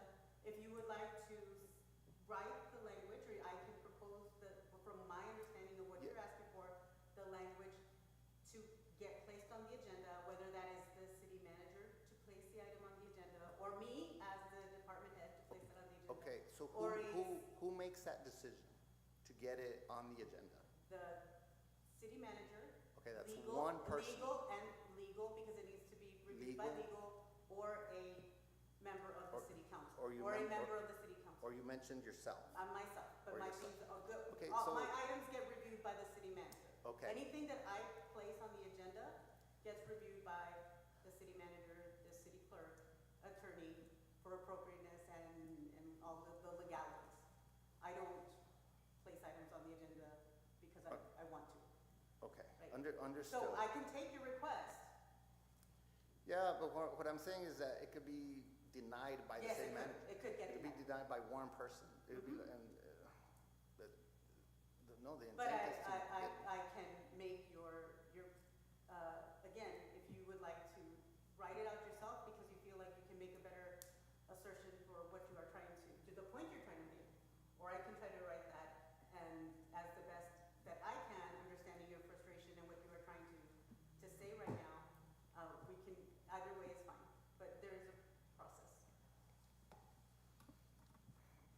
I guess I'm stuck on this is an agenda item that we're discussing within a meeting, within the P and Z. It's public record, we're not hiding anything. All I'm saying is, why can't we get it on there? Why can't we get it on open quorum, at the very least? That's so open. You do not need anybody's approval to Okay, speak so for can we 3 put minutes. this- You can do that. It's not anything that needs to get anybody's approval. During city council meetings, there is the open forum. You have 3 minutes. It is not a discussion. You can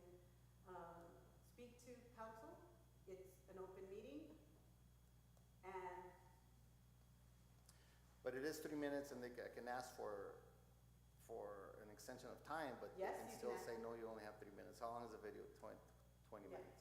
No, but you Right. can summarize it, you can explain the They purpose. they need to be made aware. They need to be made aware of our concerns, right? And so, other than us going to the meeting, To the person that appointed you, or to the meeting where you can, again, that's politics. You're going into politics, right? We're not politics. We're not politicians. If we wanted to be politicians, we'd be politicians, right? And so it goes. and just to, again, hoping to bring resolution, and I am going to, but like, because you asked, what are we gonna do?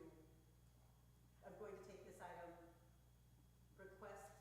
make your request to the city manager to try to get this request that you are making on the agenda. So, Or, Or a special meeting. recommendation, Or Maybe even a recommendation, special or a meeting. special meeting of both the city council and planning and zoning yeah, commission. so let's just do a special meeting.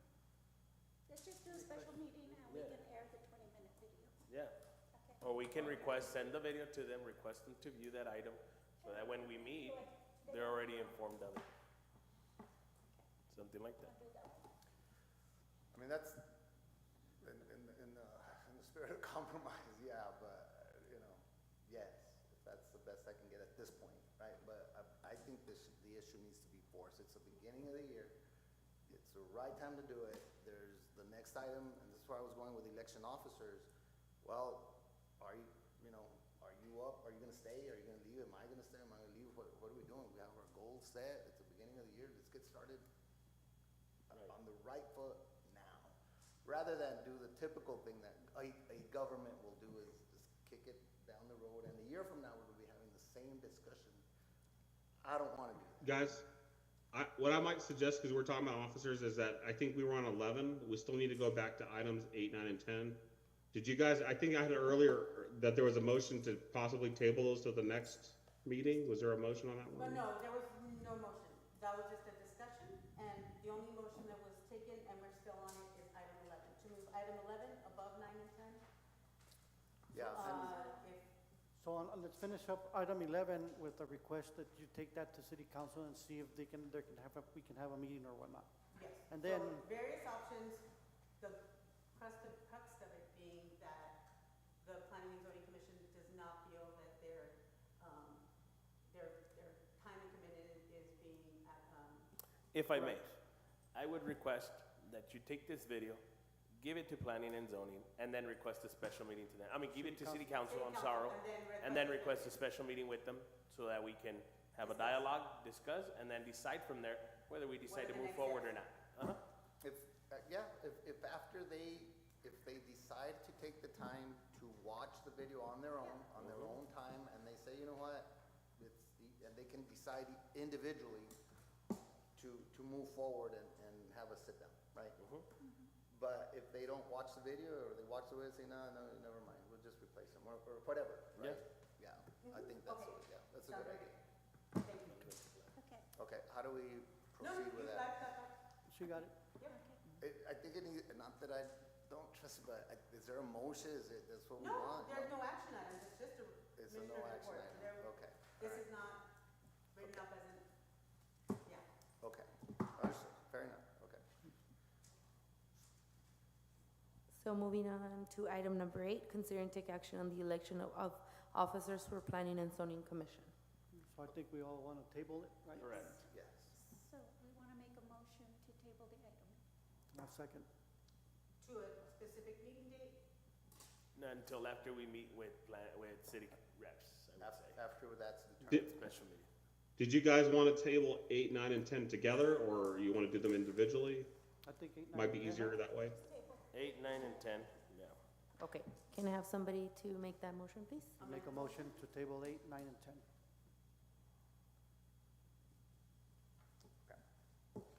Okay, I have a motion.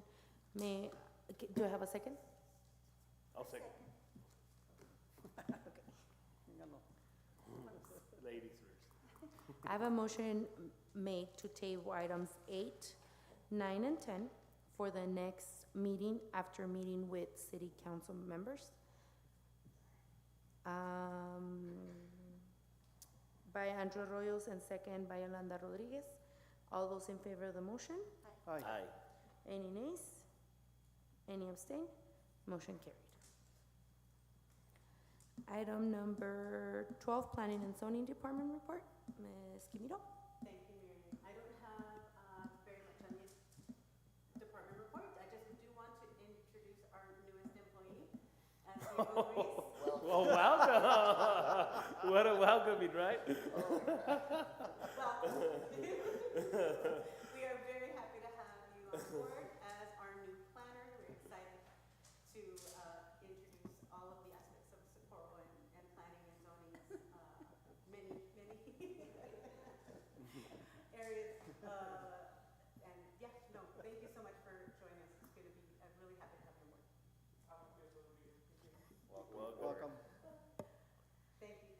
That's all. Does it? Item number 13, considering take action on the adjournment of this meeting. Make a motion to adjourn. Second. Second. I have a motion made by Andrew Arroyo, second by Osvaldo Reza to approve. All those in favor of the motion? Aye. Any nays? Any abstain? Motion carried. Meeting adjourned at 8:31 PM. Thank you. Thank you. Thank you, guys.